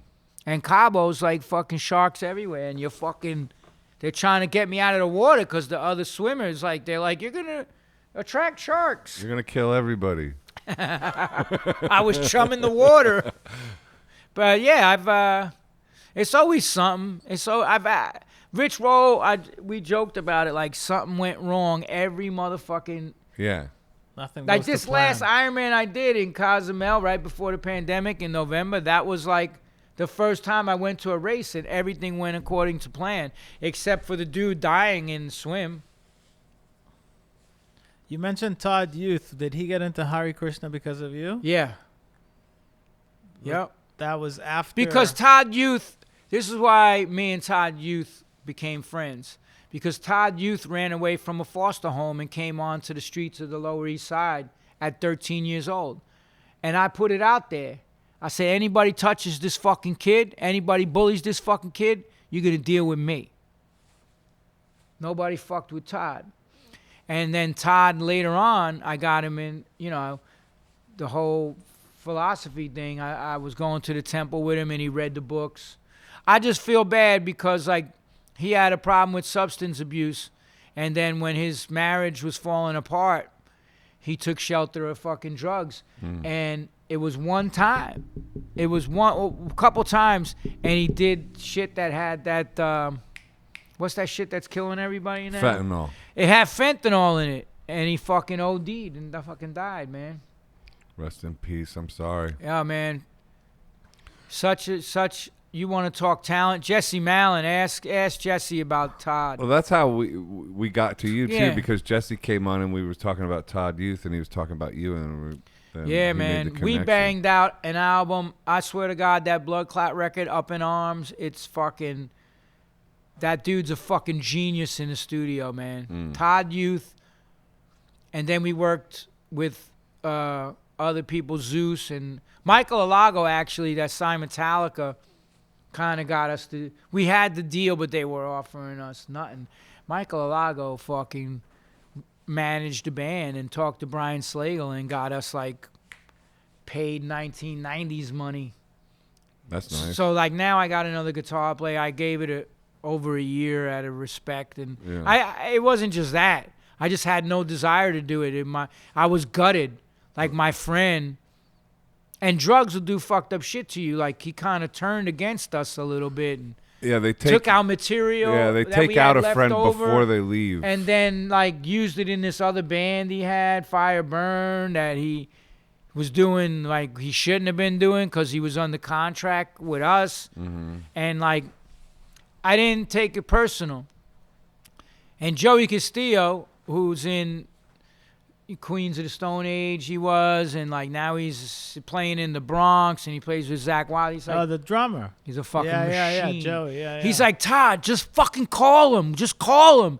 And Todd, right before he died, he was getting high again. He's like, yeah, I gotta call him, man. I want to patch that whole shit up.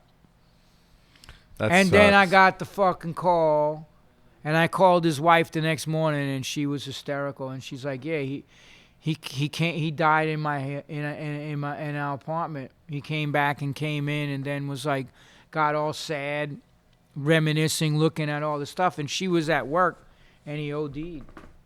So it's like, you know, it's been a lot of death and all that stuff. That's why I don't take life cheaply, man. I try to utilize every fucking waking minute, man, to be doing good shit. And everybody that hits me up that's dealing with it. I have a brother right now. He's probably not going to live much longer, you know. My younger brother never dealt with what happened to us. Blames my mother still. Fucking uses. Just had a stroke in April. His wife died last year in his arms of an overdose. He went into rehab. He fucking to the VA. He's a veteran. He left the VA rehab like 3 days later. And he's had health problems, heart attacks. When I was in Cabo doing the Ironman, he went into a coma. Like, he's fucking... I was like, you're like the bionic fucking man, dude. I can't even believe... The doctors can't believe he's still alive. He has MRSA. Is like- he older or younger than you? He's younger. He's my baby brother, Frank. And do you think the difference is that he hasn't been able to forgive? He hasn't accepted responsibility. When you don't accept responsibility, instead of saying, I'm a fuck up, you point the finger. He still blames my mother. Right. He calls my mother up. I'm like this because you abandoned us, and I was this, that, and this was done to me. And, like, yeah, and I just tell him, motherfucker, you're getting the tough love. Call me from rehab or don't call me at all. Pull your fucking pants up and be a man. Stop blaming everybody else for what the fuck you got going on. And that's what you have to do, and you have to accept responsibility, man. Yeah, that's the whole Pono That's the whole Pono. shit. That is, because, but it's ignorance too, because it's not like he's wrong per se. It's or if you have been victimized, you are a victim to some degree, but you can't have a victim mentality and survive. Yeah. You can't Well, that's maintain what I talk that. about. There's a chapter in my book, The P.M.A. Effect, which was HR taught me about positive mental attitude. P.M.A. It came from Napoleon Hill's Napoleon teaching. Hill, yeah. And it's like, and I have a thing, don't play the victim. Yeah. And that comes from my own experience. I did it too. Yeah. I'm guilty of it. Right. And I still catch myself out there doing it. It can but at happen. least if you're aware of a situation, you can monitor it. You rope it And back the in. ego may get in the way a little bit, but then, you know, you keep motherfuckers around you that put you in check. You don't surround yourself with, like I said, with people that kiss your ass. Like my girl, 2 black belts, trainer, nutritionist, no joke. She don't let me get away with shit. And thank God for that, you know? Yeah. What's your morning routine? How do you program your subconscious I don't even mind? I don't even use an alarm clock. I'm up. I wake up at fucking 4 o'clock. Go to my back room, my lab, I call it. Yeah. Shut my fucking door. I do my little chants. As soon as I wake up, my head goes to the ground. Namo Vishnu Padaya Krishna Pastaya Bhutale Shimate Bhaktivedanta Swami Niti Namane Namaste Saraswati Devi. I do all my prayers. I thank Krishna for another day. How can I be of service? Thank my spiritual master. And I get to the back room and I get to work. I read some Bhagavatam. I read some quotes. I read some philosophy. And then I start writing.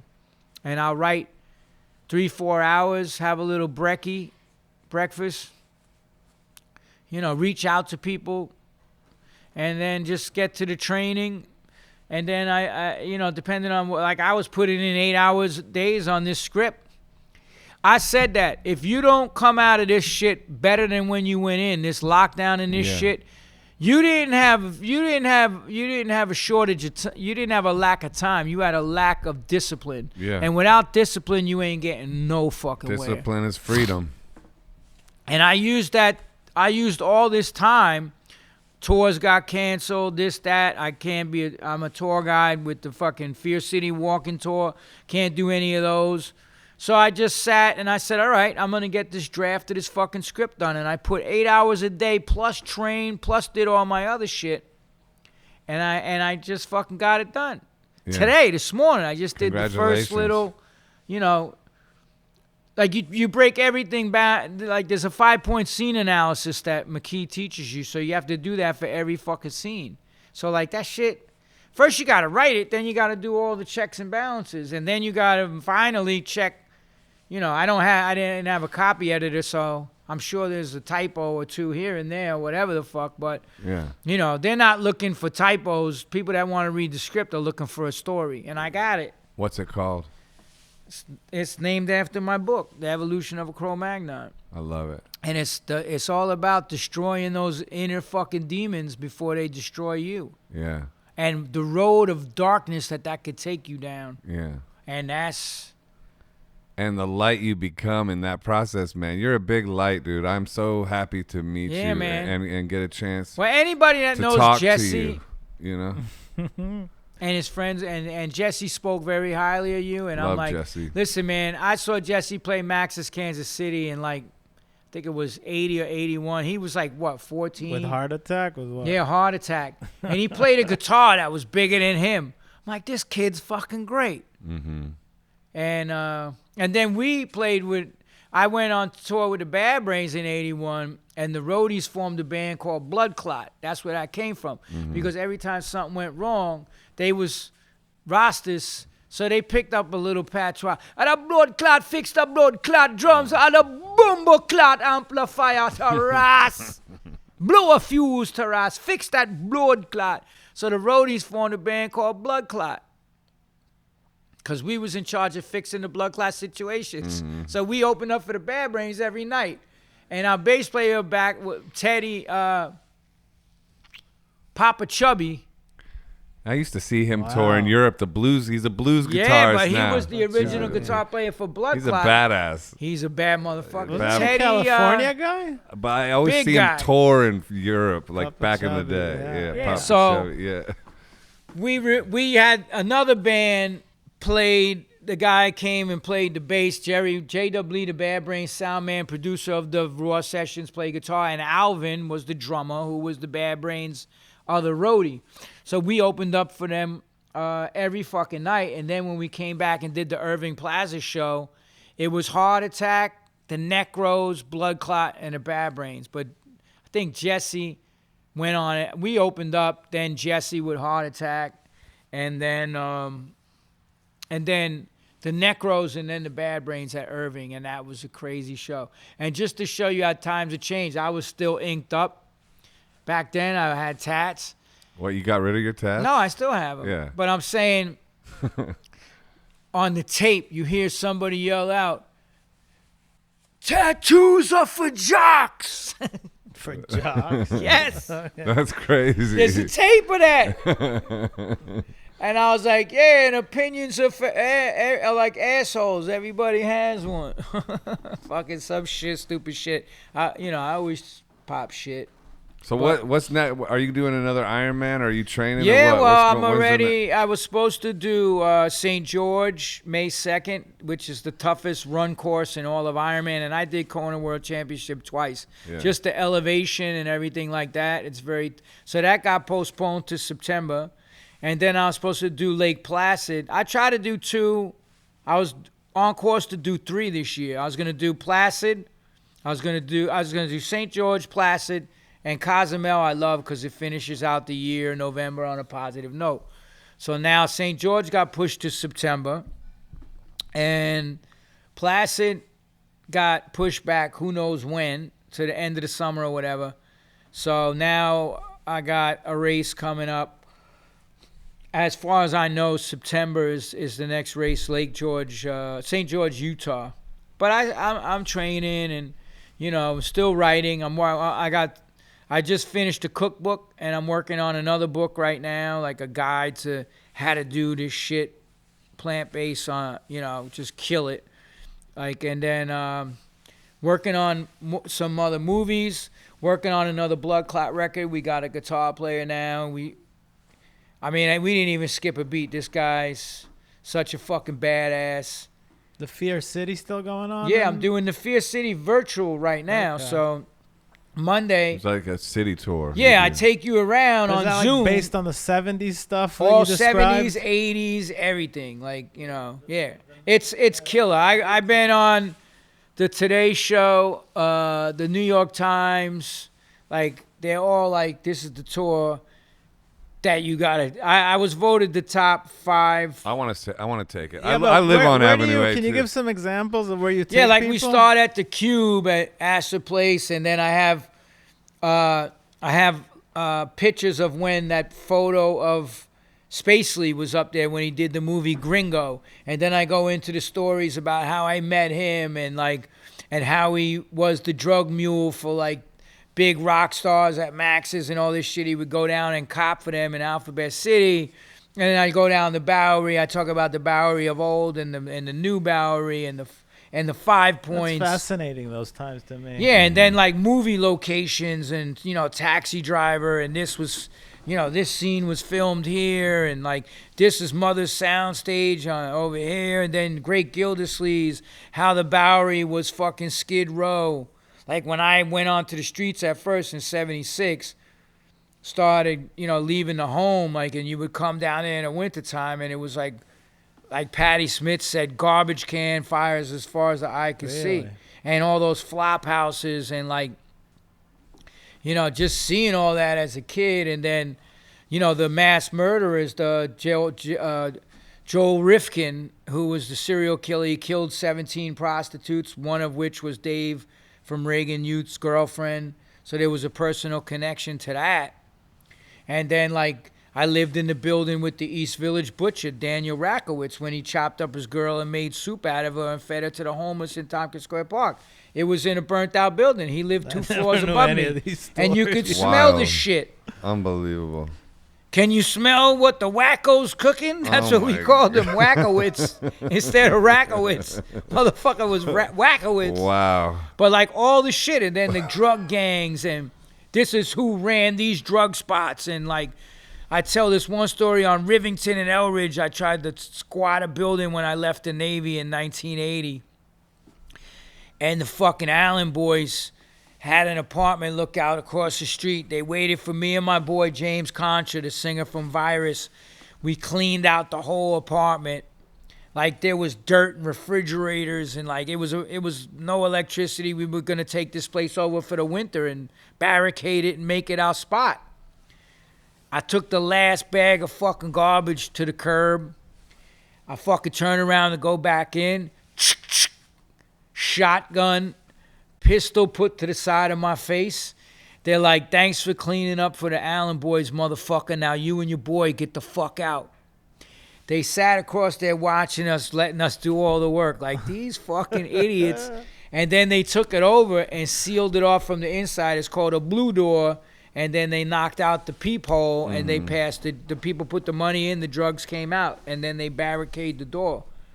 So, like, yeah, just crazy. When did that all stop in the Lower East Side? Well, they did, and I cover that too, Operation Pressure Point, because the developers wanted to come into the neighborhood. I saw all this shit go down. I mean, I've been coming down there since, the 70s, seeing all that shit. But they wanted to develop the neighborhood, but they had to get the drugs out. So the mayor enacted fucking Operation Pressure Point, which was to close down all the drug spots. And they started gentrification. Went after the music, the clubs, everything, and the drugs too. But yeah, that was like, I talk about the gentrification of how the neighborhood started changing, which led up to the Tompkins Square Park riot that Clayton Patterson covered in Captured. Just that whole history, like of how they were just kicking poor people out of their buildings and using gangs to come in and terrorize people. They tried to fucking come in, out squad against us, except we wasn't going out like that. They wasn't taking our shit because we was fucking street. You got shit, we got shit. Let's do it. So then what did he do? He padlocked, had guys come in and padlock the 2 top floors from the hallway. Because everybody when you live in a squat, you put these eye holes and then you padlock your space when you leave. So while they were sleeping, they padlocked the 2 top floors and threw fucking firebombs through the windows and burnt out the roof. Killed like 3 or 4 people in our building. And that's how they got us out, because it was unfit to be inhabited. And we were trying to like get on the tilt program and fix up the building and put, we did a benefit to start the plumbing and electricity at Danceteria. All these bands played. So like, yeah, you just see how the neighborhood ain't nothing like what it is now. Well, where's it going to go? That's the question. Who the fuck knows? I like this pandemic because all the fucking jabronis fucking left. All the scaredy cats. My God! It is a trip. I love it when they talk about like the blackout, like the one that happened. Yeah. I'm like, motherfucker, you was out there with battery-operated fucking cappuccino machines on the sidewalk. Get the fuck. You want the... No, she has headphones. I said I was on the streets for the real blackout of '77. Yeah. All right. You want to talk about insanity? That's the real blackout. Riots, right? No. Riot, dude. Riots. I sold dust at Forest Park and drugs, right? So we went into the deli on Woodhaven Boulevard, and I'm buying roller papers and beers, and the dude that ran the deli hated us. Big, fat, fucking Italian dude. So the fucking lights go out. He pulls out a fucking shotgun immediately. Get the fuck out. We go back out onto Woodhaven Boulevard. All the lights are out. People are like, it's a fucking blackout. Our first thought, the whole city's blacked out. Let's get into Manhattan to the jewelry stores. That's where the money is. So we fucking get in my man's car and drive down. Police blocked off the bridge at that point. And then from the Queensbridge projects, you start hearing gunshots going off. I'm like, no place for a white boy. And then, we went back and just fucking rode it out. And it was crazy. That was the night they reopened the Tombs down in downtown. Because they had so many arrests, there was no place to put them.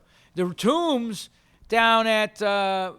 by Police Plaza over there, by that fucking place was infested. It's an underground jail. It was infested with rats. They was putting people in there because they had no place to put people. So many people got arrested for looting and I was seeing tow trucks with chains pulling gates off of stores, breaking the windows, and motherfuckers running out with TVs and fucking couches from Hoffman Coos and just crazy shit, dude. That blackout, It was fucking nuts because that summer, and I'm basing my movie on that year, 77. Mm-hmm. And the thing was, it was a powder keg ready to explode already because the cops were fucked up. The city was broke. Punk rock. You have fucking, like what I said in the book, it was punk rock battling disco, Saturday Night Fever and never mind the Bullocks and just all the shit that was building up to it and the tension in the city. Like there was a garbage strike. It was like poverty.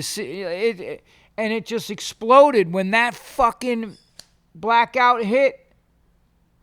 Boom. It was a reason for everybody. It was mob rules. You know that expression?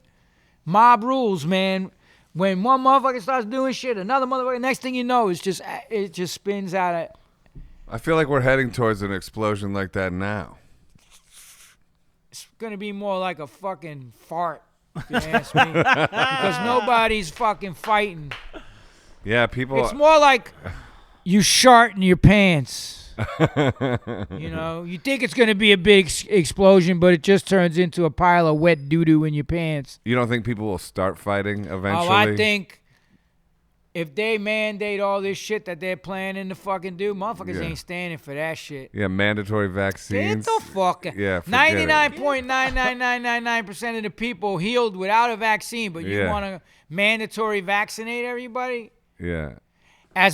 There was a bar called the Park Inn back in the day. If anybody from the old school remembers it, there was a guy at the door. He was an old black man with dreads. His name was Ike the Dyke. Ike, why you call yourself a dyke? Because I love to eat me some pussy. I'm a black man that eats pussy. And then his famous expression when he wanted to tell you off, suck a wet mop dry. So that's what I got to say to them motherfuckers. Suck a wet mop dry. And on that note, hey, we came full circle on our conspiracies. What a podcast! I know, this is epic, man. Like what you said about Kennedy when they told him don't do this, they're gonna get you. Like maybe so that was one person who saw what needed to be done to fix the system. So since then, has there not, like, when is somebody gonna rise up and again say everything is fucked up? We have to change. Like, why does it not happen? Well, like everyone sees what's going on now. Well, you know what it is? The ones who like he said, the ones who see it and talk about it get labeled as conspiracy theorists. And that's a way to try to belittle the information that's being now, there's doctors and scientists that are calling bullshit on this whole thing that's going down with the numbers of the deaths. And just every other aspect. So the thing is, I'm not necessarily going full on conspiracy. No. Even just what the government does out in the open, they're doing shit. Look what people speak out against it. What happened in Iraq and just all the other shit. Even Panama. If that was another false fucking war. It was, if you watch the Panama Deception, the documentary. None of that shit happened. We went in there because we wanted the canal back, and Noriega, who was funneling drug money. Panama, if you saw the Panama Deception documentary, Panama is where all the narcos funneled their drugs. Put their money in the banks, including the CIA. So Noriega started taking the money and saying, we're not giving you back the canal and all this shit. That's why we went in for the Panama invasion. This other shit that happened, it was to take the canal back, and they put Noriega in jail. You never heard nothing from him. He was laundering the CIA's money that we were keeping the whole drug shit that they were doing in the 80s to fund the war, the secret war, CIA war of the Contras and everything else. That was through cocaine money that fucking Bill Clinton was involved with in Arkansas. And while Ronald Reagan saying just say no, his vice president was bringing fucking thousands and thousands and thousands of tons of cocaine into the United States, which sparked the crack epidemic.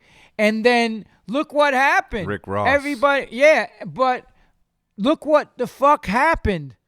They passed draconian drug laws Yeah, the and then war on invested drugs. in the prison system. All of them.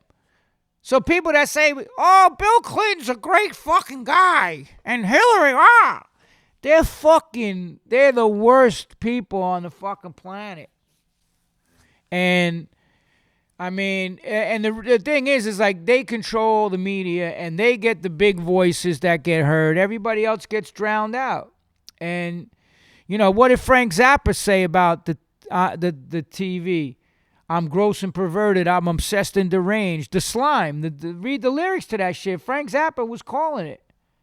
It's like they're controlling you. It's a tool of the government and industry too. Look at the lyrics to that fucking song. What do you think of Trump? I mean, you know, Trump's out for himself, man. Trump's a fucking, you know, he was a shitty businessman and burned people. I mean, everybody, this whole Q shit that they're like, he's the savior. You know, he's bringing down all the pedophiles and all the, I mean, you know, look, here's the thing about him. So Moderna's, the guy running Moderna who got $20 million from Bill Gates, just resigned, and now he is the senior advisor to Operation Warp Speed to get the vaccine out within 6 months. So how the fuck does that happen, Donald Trump?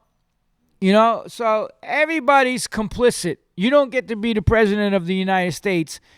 And it's like ring wrestling. It's like the WWF. They make it seem like there's the good guys and the bad guys, and they polarize the country. Yeah. The country's never been It's a distraction. more motherfucking polarized. Yeah. And my girl said something amazing the other night. She goes, with this whole thing going down, we could just imagine what the fuck they're doing everywhere else. All the other shit they got their hands in. What I just read this whole article, like all these billionaires made $438 billion more during the pandemic. That's what I heard too.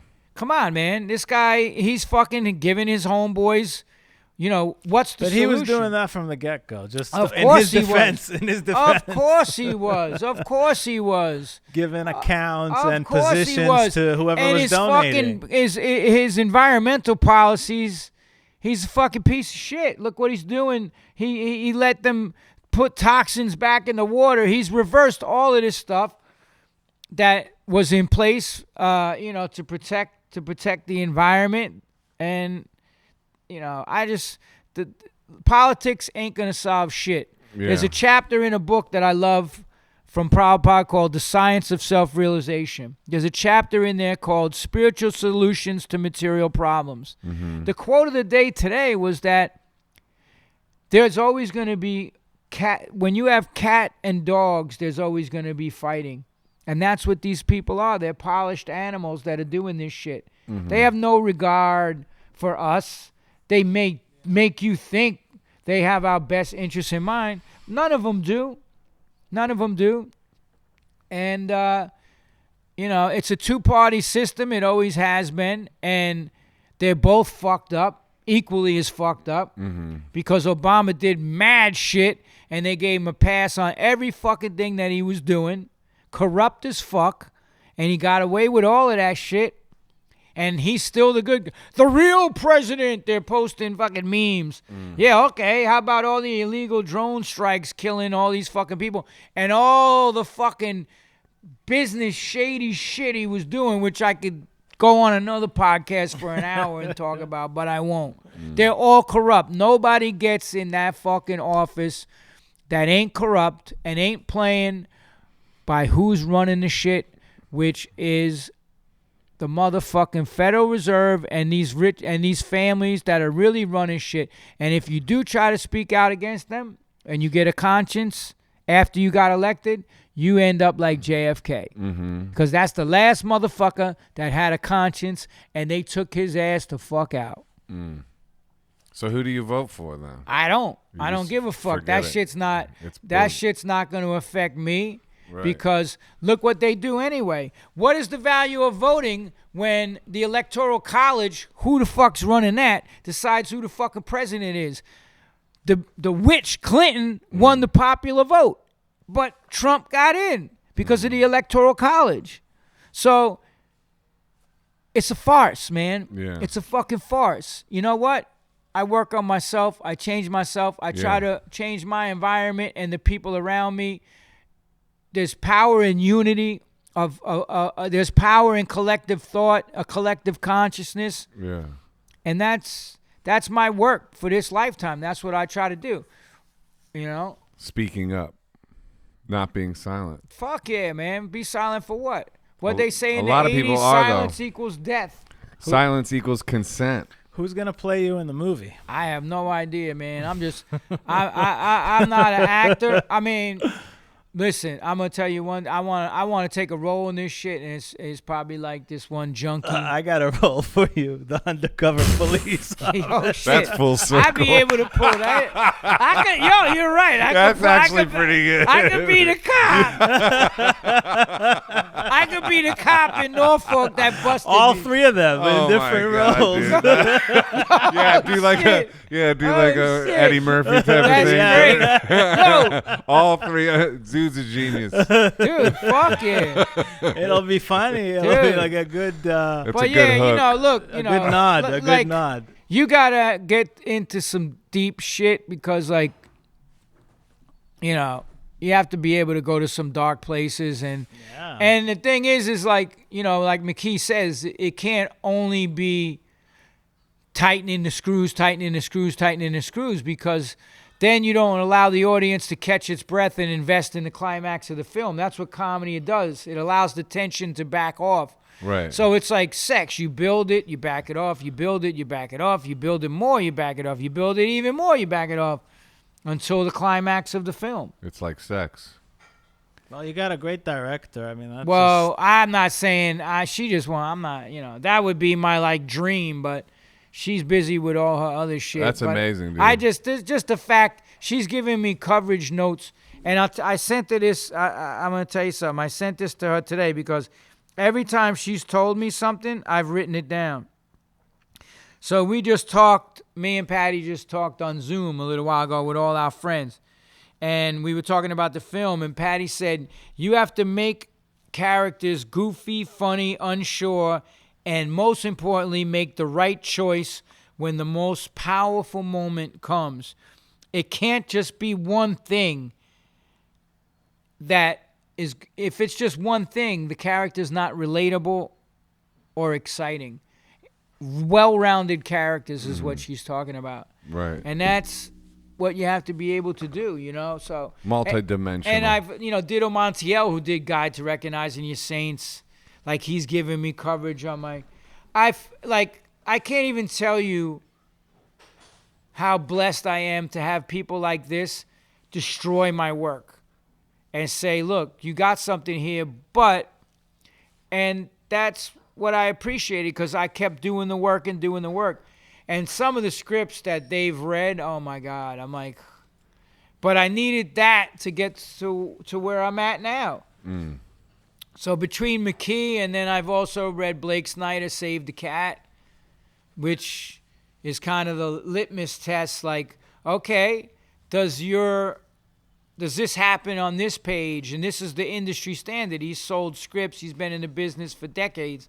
So, like, I try to follow what he says in the book. You know, what's the image? What book is that? It's called Save the Cat. Save the Cat, Not right. Save the Cat Goes to the Movies. Save the Cat by Blake Snyder. So he has this thing called the Blake Snyder beat sheet. Mm-hmm. And it's like, here's what needs to happen. So the opening image speaks volumes of a film. The opening image sets the tone of the film. What's my opening image? It's fucking crazy. It's craziness. Look at fucking the opening image of Pulp Fiction. The diner, the tension, like that's great. how it builds. All right, you motherfuckers. Tarantino's a fucking genius. I agree. I wish he would go back to making the films that he used to make. I thought that movie, Once Upon a Time in Hollywood, I walked the fuck out of there. Oh, really? I walked out of the movie theater. I liked Me and it. my girl. Didn't bug me. Dude, 90 minutes, there was nothing happening. If you don't capture my motherfucking attention. So I'll tell you a story. I wrote 2 pilots. So my agent is for literary used to be Dan Kirshen, ICM. So he represented me. So he goes, look, man, you know, I want to move into the TV film sector. Do you have anything I want to show these guys in California? I said, yeah. I got a fucking pilot about the cop that took down the angel dust trade in the 70s. He's like, really? Sends it out to LA. ICM. Guess who fucking emails me back and says they want to have a meeting with me? Quentin Tarantino? Howie fucking Tannenbaum, Vince Gilligan's agent, who wrote Breaking Bad. Right. He says, when are you going to be in LA? I want to meet you. And then he had his assistant kind of like hook it up. So I go in there. And the assistants, I'm in the office with ICM. This is the guy who, you know, works with the biggest fucking Vince Gilligan. I mean, Breaking Bad, there'll never be another fucking show like that. Yeah, it's a good one. And I'm sitting in there waiting for Howie to come in. And let me see what his assistant's name is. Hold on, I'll tell you in a sec. Because I like to, not to drop names. Nobody knows who he is anyway. Yeah, you like to get the names right. Yeah.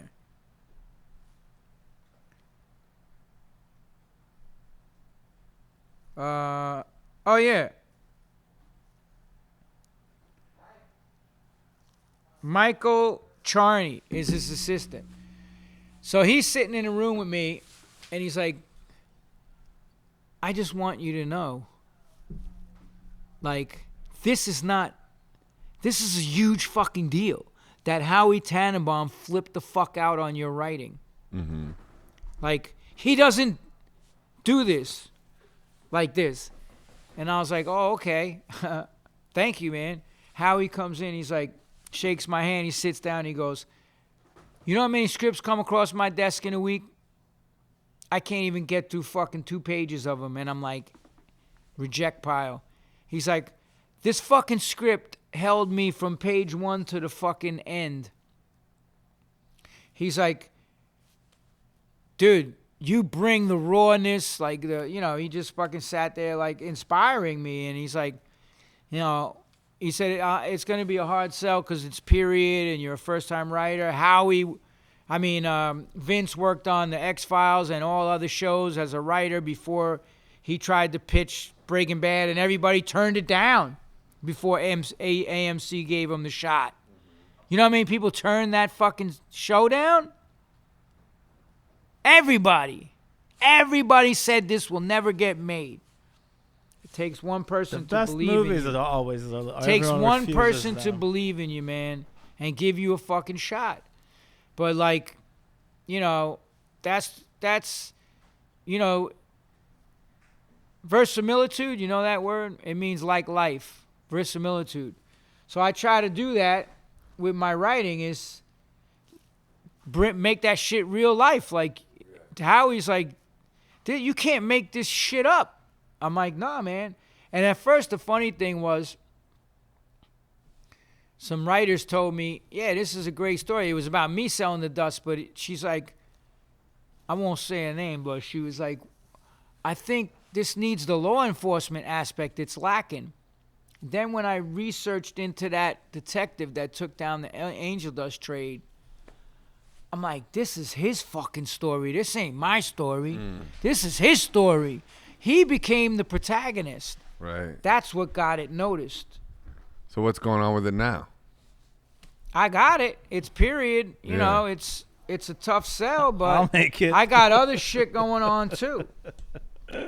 I got other scripts. I wrote this other one called Save the Robots, which was about fucking this, kind of took the name of the After Hours Club, but it was about a drug gang in Alphabet City. So like I just keep, I'm writing a thing about a cult. Like I just keep writing. You write every day. Every motherfucking For day. how long? Hours. About how many years have you been writing every day? I started writing my first script in 90 when I came off the crack. So you've been doing it a long time. 30 fucking years. You do bro. like morning pages or any of that kind of stuff, like the artist way type of stuff. Yeah, I read stuff. But that morning pages is like 3 pages of just sort of gibberish just to get your flow going. Yeah. You ever do that? Not really. I'm already like deep in it because I use a system of like McKee says, you do a step outline. You have to create a pile of 200 scenes to make the 40 to 60 scenes that go into the movie. Yeah. So I'm throwing out theme. I come up controlling ideas. At the last act climax, the decision that the protagonist makes. So what is story? Story is a character takes an action, expecting a result from the universe. A gap cracks open. The universe never cooperates. Never. Never. Fucking never. A gap cracks open between expectation and result. That's where the power of story lies. Yeah. So then he must take a second action, and that action puts him at risk. And it keeps going until the object of desire, what that character wants, at the end of the fucking film. So, like, There's rules. you know, I do a step outline for every fucking film. I got all the index cards, and even those get destroyed. Like, this script is nothing like, I can't even tell you, like, and I'm, you know, I pretty much got it dialed in now, what the fuck. And out of my book is going to be 2, 3, 4 films. I got a punk rock comedy. I got a comedy. I got another script about the first year I spent on the streets in 77, and it takes place over that summer, the summer of punk, all that shit. Then I'm writing a fucking drama about a cult based on what I went through in the Hare Krishna stuff. Like, you know. Do you think about how many lives you've lived and marvel at that? Can't even, like, I don't even think, I don't stop to, like, start being like, oh, I did this. Like, half the shit I don't even, like, think, like, that would be narcissistic to sit there and be like, I did all that, you know. You know not what? even from a narcissistic You know what it place, is? just from a place of observation as the witness. When you, like, just even like the way I'm looking at your life, you could look at your life that way too and be Yeah, like, but you know damn, what it this is? is like crazy. Like, it's I wild. was told something. Never rely on your past laurels. Always keep moving ahead and looking to the next. I'm looking over at the fucking horizon at the next fucking thing. Yeah. What do I got to do next? Yeah. What's the next race? What's the next book? What's the next? Yeah. It's always next. I'm like that too. You have to I don't be. post old photos really or any of that shit. I just I'm always like, let's write a new song. That's it. You know? That's it. That's how I do it. It's good shit, man. You got to keep fucking... A Rolling Stone gathers no moss, man. Just Yeah. keep fucking boom. Keep pushing the envelope. Keep testing yourself. Keep Yeah. fucking destroying your work. Yeah. You know, keep ruining your reputation. Yeah, you know. Well, that's one thing I had. Yo, I'm going to tell you, when I came off crack, I had motherfuckers 20 years later. Don't trust that motherfucker. He's a crackhead. Like, 20 right. years later, I'm like, dude, cut me some fucking slack. Like, I don't even smoke weed anymore. Right. That was like a long time ago. You're full on sober, huh? Yeah, 100%. Clean and sober. Yeah. No drugs. No fucking coffee, tea. None of that shit. No coffee. I just... You know, I have bad memories of coffee. I love the smell of it. Yeah. But when I was fucking up partying and doing drugs and then had to muster at 5 o'clock in the Navy and drinking all that coffee and there's so much acid in my fucking stomach and like, I have a bad reaction to that caffeine and like the acidity of coffee, you know. So do you do pranayama breathing to wake up? I or? do. Well, yeah, I do some. I sit in my chair in the back room and I look at pictures of Krishna and Vishnu and, you know, I used to do all that pranayama, navasuddhi. Actually, I was getting ready to go back to yoga. My girl got me like a 1-month thing to integral yoga, and then this fucking pandemic hit, and I you know, I'm not able to do it. And we don't really have. We have a living room, but it's not gigantic, and Right. the gym is closed, so. You know, How much do you run a day? Right now, I'm like doing 10Ks every couple days and staying at heart rate. You know, I use heart rate monitor. Yeah. Like, I have a Garmin, and then I have a power meter on my bike that tells me how many watts I'm putting out. What's your heart rate? What do you put your My heart rate resting at? heart rate, I don't really check that. Not like for running. I mean. Oh Like, man, I get up fucking 160, 185. 185? Yeah, I've been up to like 190 sprinting over the bridges. Yeah. Yesterday I ran.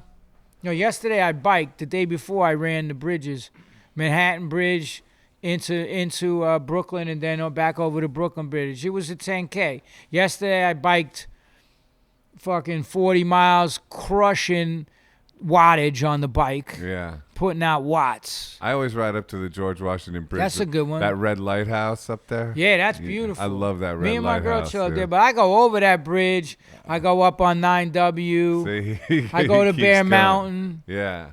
Fucking Nyack. Yeah.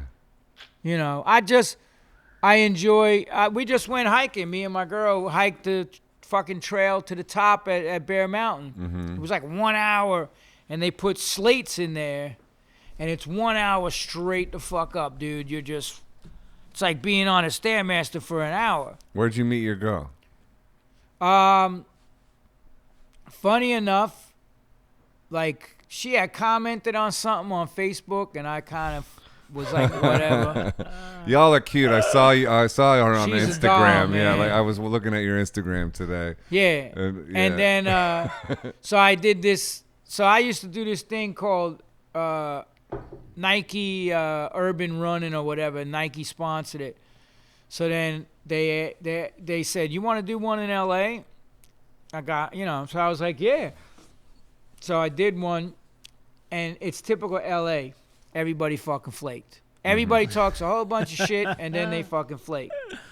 So, like, the only people that showed up out of, like, the 20 motherfuckers, New York, I was getting 60, 70 people. LA, it's a lot of competition out there. So, like, I had 20 people signed up. Only 2 showed up. Mm-hmm. Erica and then this vegan ultra runner. So then at the end, I was like, yo, I'm going to go to get some food at Real Food Daily in Santa Monica? Santa Monica? Yeah. Yeah, I love that place. And then he's like, well, I got somewhere to be. And then Erica was there, and I was like, all right. You're like, thank you, dude. So, like, I was like, I'll give you that 20 later, motherfucker. Yeah. No, but so we went. And even to this day, I was like, yeah, that was a date. She's like, that wasn't no date. That wasn't our first date. I said, yeah, it was. The minute that motherfucker said, I got somewhere to be, I'm like, that shit became a date. And I loved it because, like, she's an athlete. She has 2 black belts. Yeah. Yeah, she's like, dude, I'll show you pictures of her standing there throwing a kick, like 6 feet in the fucking air, holding her leg up. Yeah. And so we're eating, and I'm looking at her fucking plate, right? Because I'm a gavone. Like, I got starved as a kid. I'm going to eat everything in fucking sight. Yeah. And all the other girls I would date, they'd be like, here, you want this? She was like, she looks at me and goes, you're not getting any of this. And she ate every motherfucking morsel on the plate. Yeah. I was like, motherfucker. We got outside. I moved in for the kiss. She's like, yo. Like, I was like, I kissed her on the cheek. Yeah. And I go, you're going to be my fucking girl. And she goes, really? And I said, yeah, I'm telling you that now. Right away you said 7 years later. Dude, Damn. that's amazing. 7 years later. She Mazel put tov. up So, Mazel Tov. Yeah, so she was in L.A., so then it was a long distance thing for a we while? was or long what? distance. She would How come long? to New York for like a year, and then she moved back to her mom's to be closer in Massachusetts. And she stayed there and worked at Trader Joe's, and then she was there for like another fucking 6 months. And she's like, she calls me up one day and goes, I'm either packing my fucking car and coming to live with you, or I'm going back to LA. I said, get in your car and come down to New York. Let's do it. And she been living with me ever since. We saved the pit bull last year. We got like a fucking 100-pound Rottweiler pit bull. And it's it's cool. There's no stress. That's nice, man. She does online boot camps. She's a nutritionist. She's helping people all the time. Like, she's just a great soul. Yeah. Like, Too good. and easy to get along with, and like, I mean, everybody has their moments, but like, Yeah. the minute if we raise our voice, the dog comes running in. And you got to see this motherfucker, dude. I've seen him on your Instagram. Let me tell you something. Cute That dog. motherfucker's head is like that. And he detects the energy in the room changing. That motherfucker runs in and gets right in between us like, yo, why you talking to her like that? Yo, don't be talking to him like that. Mm-hmm. That's your kid. Dogs know, yeah. Yeah. Yeah. He's a motherfucker, dude. Yeah. Like, nobody comes near that fucking house. Yeah. That's cool. We had a man. guy in the hallway, and all the buildings, people was fucking robbing the buildings and pushing robberies. 3 o'clock in the fucking morning, dog gets up, goes to the door. I'm like, what the fuck? I look out the peephole. There's a shady motherfucker in the hallway. I go, yo, my man. I didn't even open the door. I said, I got a 100-pound pit bull on the side of this fucking door and a goddamn baseball bat. I'm about to open this door and unleash hell on you, right? He goes, yo. He goes, yo, man, I'm sorry. I got the wrong building. Like, acting like, I was like, yeah, you did, motherfucker. Now get the fuck out of here. Don't come back, because I ain't playing. And that was it. But that dog, you know, the minute I raised, like yesterday, this cab driver turned the corner, a Uber guy, and fucking nails a woman in the fucking crosswalk. I think he broke her fucking leg. She's in the street. The guy gets out. I'm like, you know, you motherfuckers almost hit me and my dog yesterday. When you fucking turn the corner, motherfucker, you're supposed to fucking yield, not come flying. And the minute I raised my voice, the dog fucking went at him, up on his fucking hind legs, like a fucking trying to get him. He was like, oh shit, what the hell? What's your dog's name? Storm, a.k.a. Notorious Boo Boo Bear. Boo Boo Bear Storm. Nice. Hey, it's been real, man. Dude, thank you so Yo, much. we weathered the storm. The rain's gone. Here I we know. are. Look at Now this we're shit. ready. Oh, it's coming back. Is it? That was so fun, man. Yeah, it was thank epic, you, man. Thank Great you for shit. doing that. Yeah, Jesse was like, yo, he's had a lot of cool people on. He's a cool dude. You guys will have a good talk. Did cool. you enjoy it? Huh? Did you enjoy it? I loved it. Yeah. Right. I good. love shooting the shit with real motherfuckers. Yeah, man. Even Ron Jeremy over here. I know he's not bad. Nice. All right, thanks, man. Thanks. Yo, John. thank you, Thank man. you. It's a pleasure, man. Much love. All right, you, much everyone. love. Namaste. Namaste. Namaste the fuck away from negative people. Word.